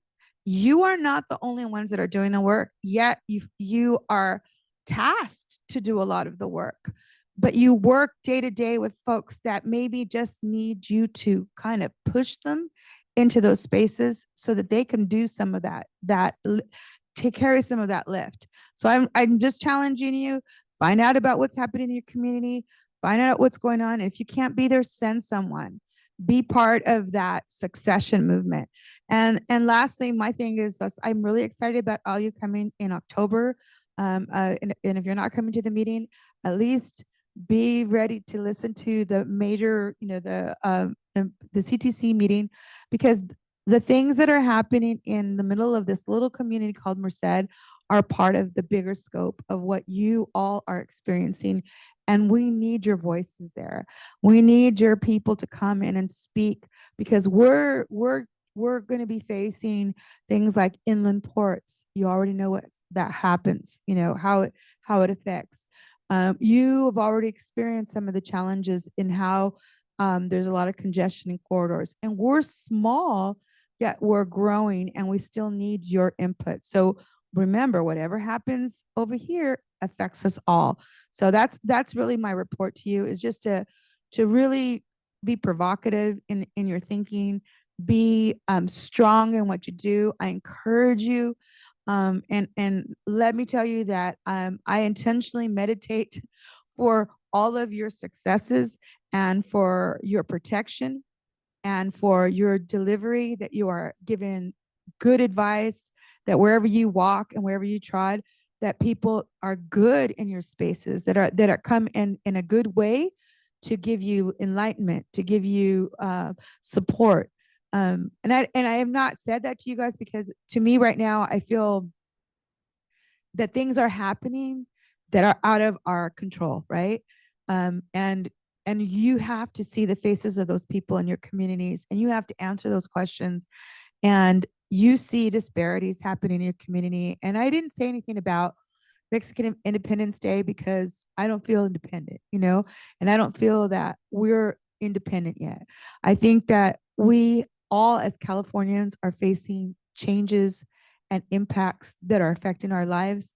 And I pray, and I say that with respect to anyone else's um, predilection, that you find a peaceful and balanced ground to be able to move forward from, that if you're shaky, that you find balance, that if you are feeling concerned, that you find, warmth, embracement, from the people that are around you, because you guys are doing the work that many people don't want to do. Many people don't want to challenge or even question. They just are complacent. So I even ask you with all audacity, if you can't do it, send someone, find someone, build someone up, because succession is really important. And in the next month, I'm going to, in October, I plan on bringing in some innovative thoughts on community benefits analysis, and I hope that you all are up for it, because now that we have to look at things differently, I would like to propose a look at community benefits analysis through transportation. So I'm going to pass it over to. Oh, we have one hand. Okay, one hand. Who? Peggy. Thank you, Peggy. Martha, thank you for your, everything you just said. I really appreciate it. And I'm just going to respond. I have been actively seeking people to join the EAC. One, two, I have also been working with people in my area.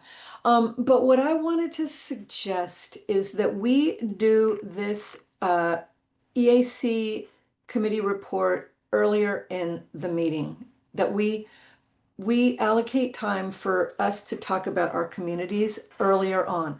And I would further like to suggest that we do that at the December meeting, when all of the leadership of the agencies are there to hear us.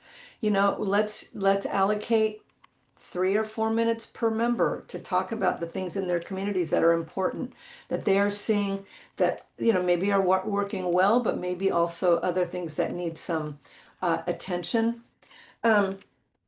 So I just think that this kind of thing, like we're doing all this, sort of like pie in the sky policy stuff that I think is crucial. And maybe though that wasn't the right word, it probably wasn't. But I just think like this sort of on the ground stuff, like what we all see, like the 3/4 of a mile thing, like there are a lot of people. I mean, there are a lot of people who cannot walk 3/4 of a mile to get to the bus in the rain with no sidewalk. I mean, all that kind of stuff is just really important for us to bring up. So I'm glad that Michelle did. Also, really quick, I did ask for a complete streets item on the agenda, and I understand that that's going to happen in October. And then lastly, I was going to come to the Merced meeting, but it just takes so long to get there to and from Arcata that I'm just going to have to miss it. But I will be there, and I will go to the CTC meeting too, Martha, and I will see you guys in December. Thank you. Be safe. Thank you so much for your comments. Any other public comment? Members? Member comment? Hearing none, I'm going to go ahead and pass it to my vice chair. Yes, thank you so much, Chair Armis Kelly. I don't know how to follow all that, but we've all been really busy. As it was mentioned before by one of our colleagues, it's been a wild legislative session. I feel like I've lived like half the year here in Sacramento this year. We're working really hard on some cleanup language of SB 131, which, as many of you know, it was the streamlining of CEQA for housing, but unfortunately they added advanced manufacturing in there, and that was a very dangerous move by the legislature and the governor. And so now we're trying to get rid of that. And so we have until next week to do that. And if any of you are interested in that work, just call your legislator and let them know how you feel about that, but not lobbying here. But just saying, CEQA is very important to the work that we do because that's how we allow community members to be able to give input in projects, especially in those EJ communities where we're being overburdened by many types of impacts, not just certain things, but so many cumulative impacts. And so I encourage all of you to pay attention to what's going on in the legislature. I know we are in dire need of housing and we just need to be more smart about it. And I'm so happy that we included the housing language in some of the missions and vision statements. So thank you all for bringing that up because I think that is very important. I've also met with some of our local community members regarding some Caltrans concerns in my region. I believe I'm District 9. I think I'm District 9. I'm like, oh my God. It's been a long day. 8, sorry, San Bernardino, San Bernardino.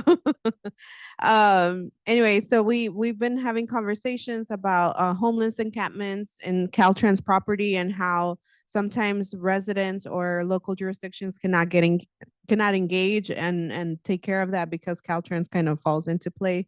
So in the future, want to talk about how that plays a role and how as a EAC we can look into some opportunities there to address the the homeless crisis, because I know it's a big push from the state as well. So we're doing it intentionally and creating a just transition and not just moving folks from place to place and not adequately addressing the houseless issue. And on another note on transportation, our communities have been mobilizing a lot around, opposing freeway expansions and all of that. So there's been a lot of concerns about recent decisions by the CTC, and I understand there's a lot of funding that needs to be allocated to produce jobs and allow for more infrastructure to be upgraded and all of that, which is great. But unfortunately, communities like mine, that just means more trucks. Right now, we're at about 850,000 truck trips a day, which means a lot of diesel emissions in our community. And so the more we expand freeways, the more trucks are allowed to be in our communities and more pollution comes in.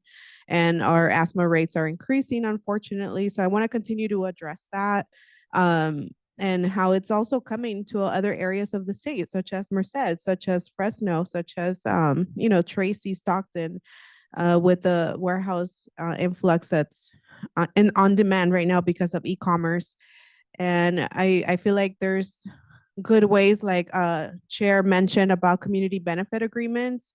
If we can just, nip those in the butt and just really have those intentional conversations, courageous conversations that, okay, if you have a developer or you have, a transportation project that's coming into a community, what are the actual benefits for that community and how can we intentionally ensure that that community is not being harmed again? Because these are communities that have been harmed multiple times.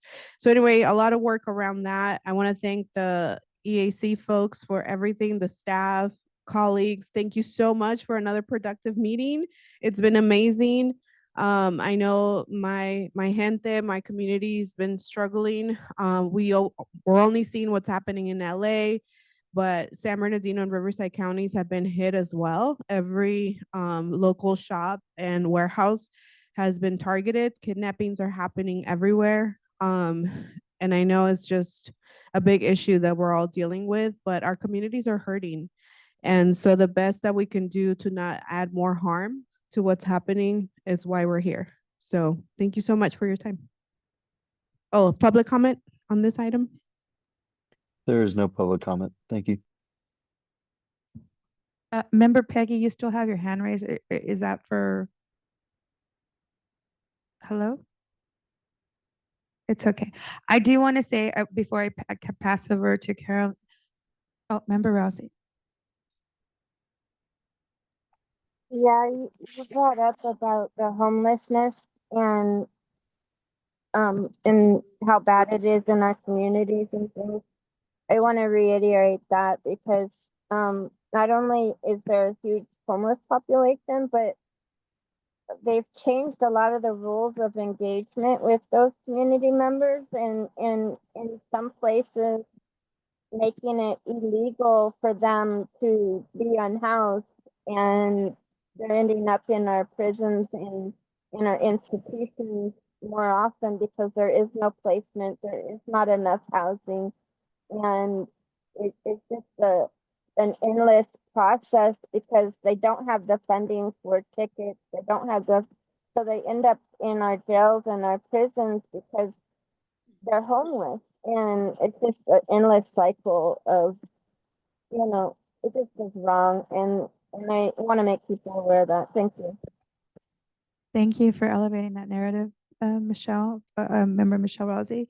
I do want to say thank you to District 11 for hosting our equity focus group that, we went on a trip.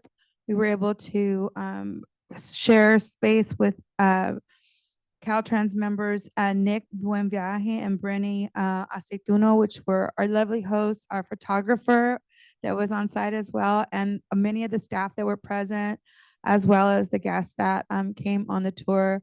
It was really a movement towards understanding how equity can happen at a local level and at a district level. I'm hoping and I'm really excited to hear about the work that they're putting together in bringing their own local equity advisory group. They may change the name, but it's really focused on having that grassroots knowledge and participation in what is happening in their own communities through the local district. So I just wanted to close with that and pass over the mic to Carolyn Abrams. And I won't even say goodbye. I'll let her close for. Yeah, we did public. If we have one more comment, anyone? No, okay, then I'm passing it over to Carolyn Abrams. Thank you, and you all are free. Thank you, Chair. First, I'm going to let Allison Joe make an announcement on behalf of CalSTA, and I'll Hi. close us out. Yeah. Thank you. Sorry. No, it's fine. It's not agendized, but it's in response to some of the comments that have been made from the committee.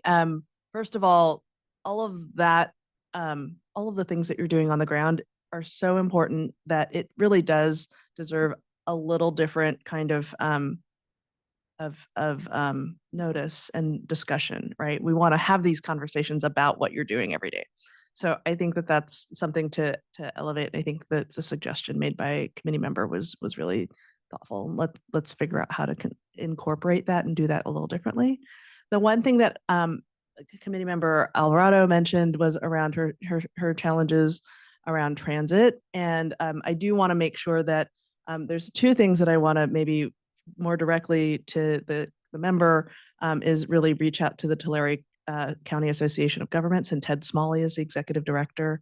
And they have a lot of conversations around transit and transportation and the network of transportation in that county. Very well worth it. And I think Ted's a great resource and is doing a lot of stuff at the state level to advocate. The second part would be just a reminder, and we talked a little bit about the Transit Transformation Task Force and the public meetings coming on. And just a quick reminder that the next and last meeting where they're really going to finalize recommendations is on September 30th of this month. So it's September already, here in Sacramento, but also they have a Zoom link and a live YouTube video of it. So that's from 10 to 4 at SACOG, the Sacramento Area Council of Governments here in Sacramento. I will go ahead and send a reminder of this meeting to put it on your calendars. And when the materials are posted, I'll send that around as well so that you can see and determine how to best participate and provide comment. So thanks a lot. Thanks, Carolyn, for letting me have that. Thank you, Allison. Okay, I will close us out. First of all, I just want to say thank you to everyone. There was a lot of engagement today, a lot of really thoughtful contributions, and I know that's not always easy, especially in a fully virtual meeting space. So I'm always very happy and inspired to really share this time and this space with all of you. So thank you. And it's been a really productive day. Going back, just a little bit of a recap, we did start the day with remarks from our leadership. And I think that really reaffirmed the commitment of CalSTA CTC and Caltrans to advancing equity, despite what might be happening at the federal level and with the changes that we're seeing day to day. And I just want to say that we really appreciate as staff that continued participation of our executives at these meetings. We also had a very heartfelt send-off for Chief Deputy Director Mike Keever as he begins his very well-deserved retirement. So thank you to Chair Armis Kelly for your really kind and thoughtful words for Mike, and also for our Deputy Director Naila Pope-Hardin for her contributions to that as well. So I mostly want to congratulate the committee on the adoption of our vision, mission, and foundational principles for transportation equity. This is a huge milestone. And overall, I really think the attentiveness to this process just reflects the deep commitment of our members and just the work of this committee. So I want to give some recognition, which is due in large part to our subject matter experts, Martha Armis Kelly and Carrie Akemi Hernandez, for leading this effort and really pouring so much heart into the creation of these statements.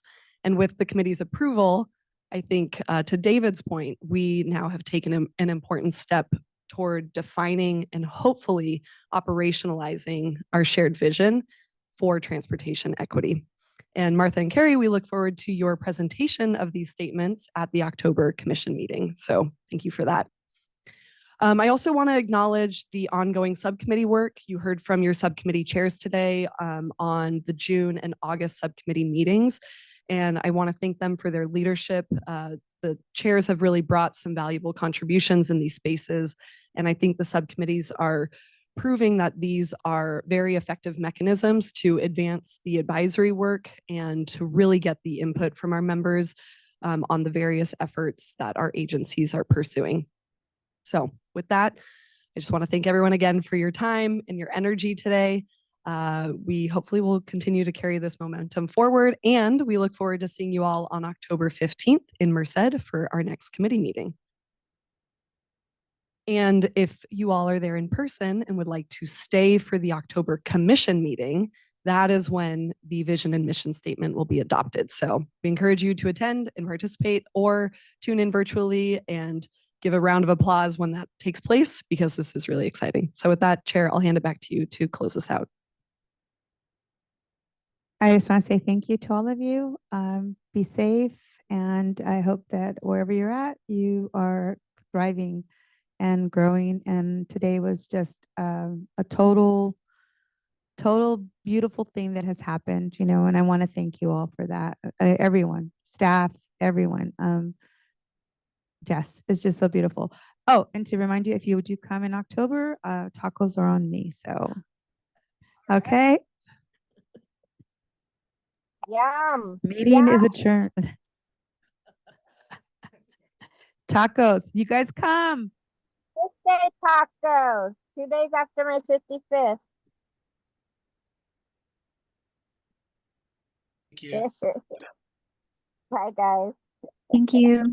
Bye. Thank you.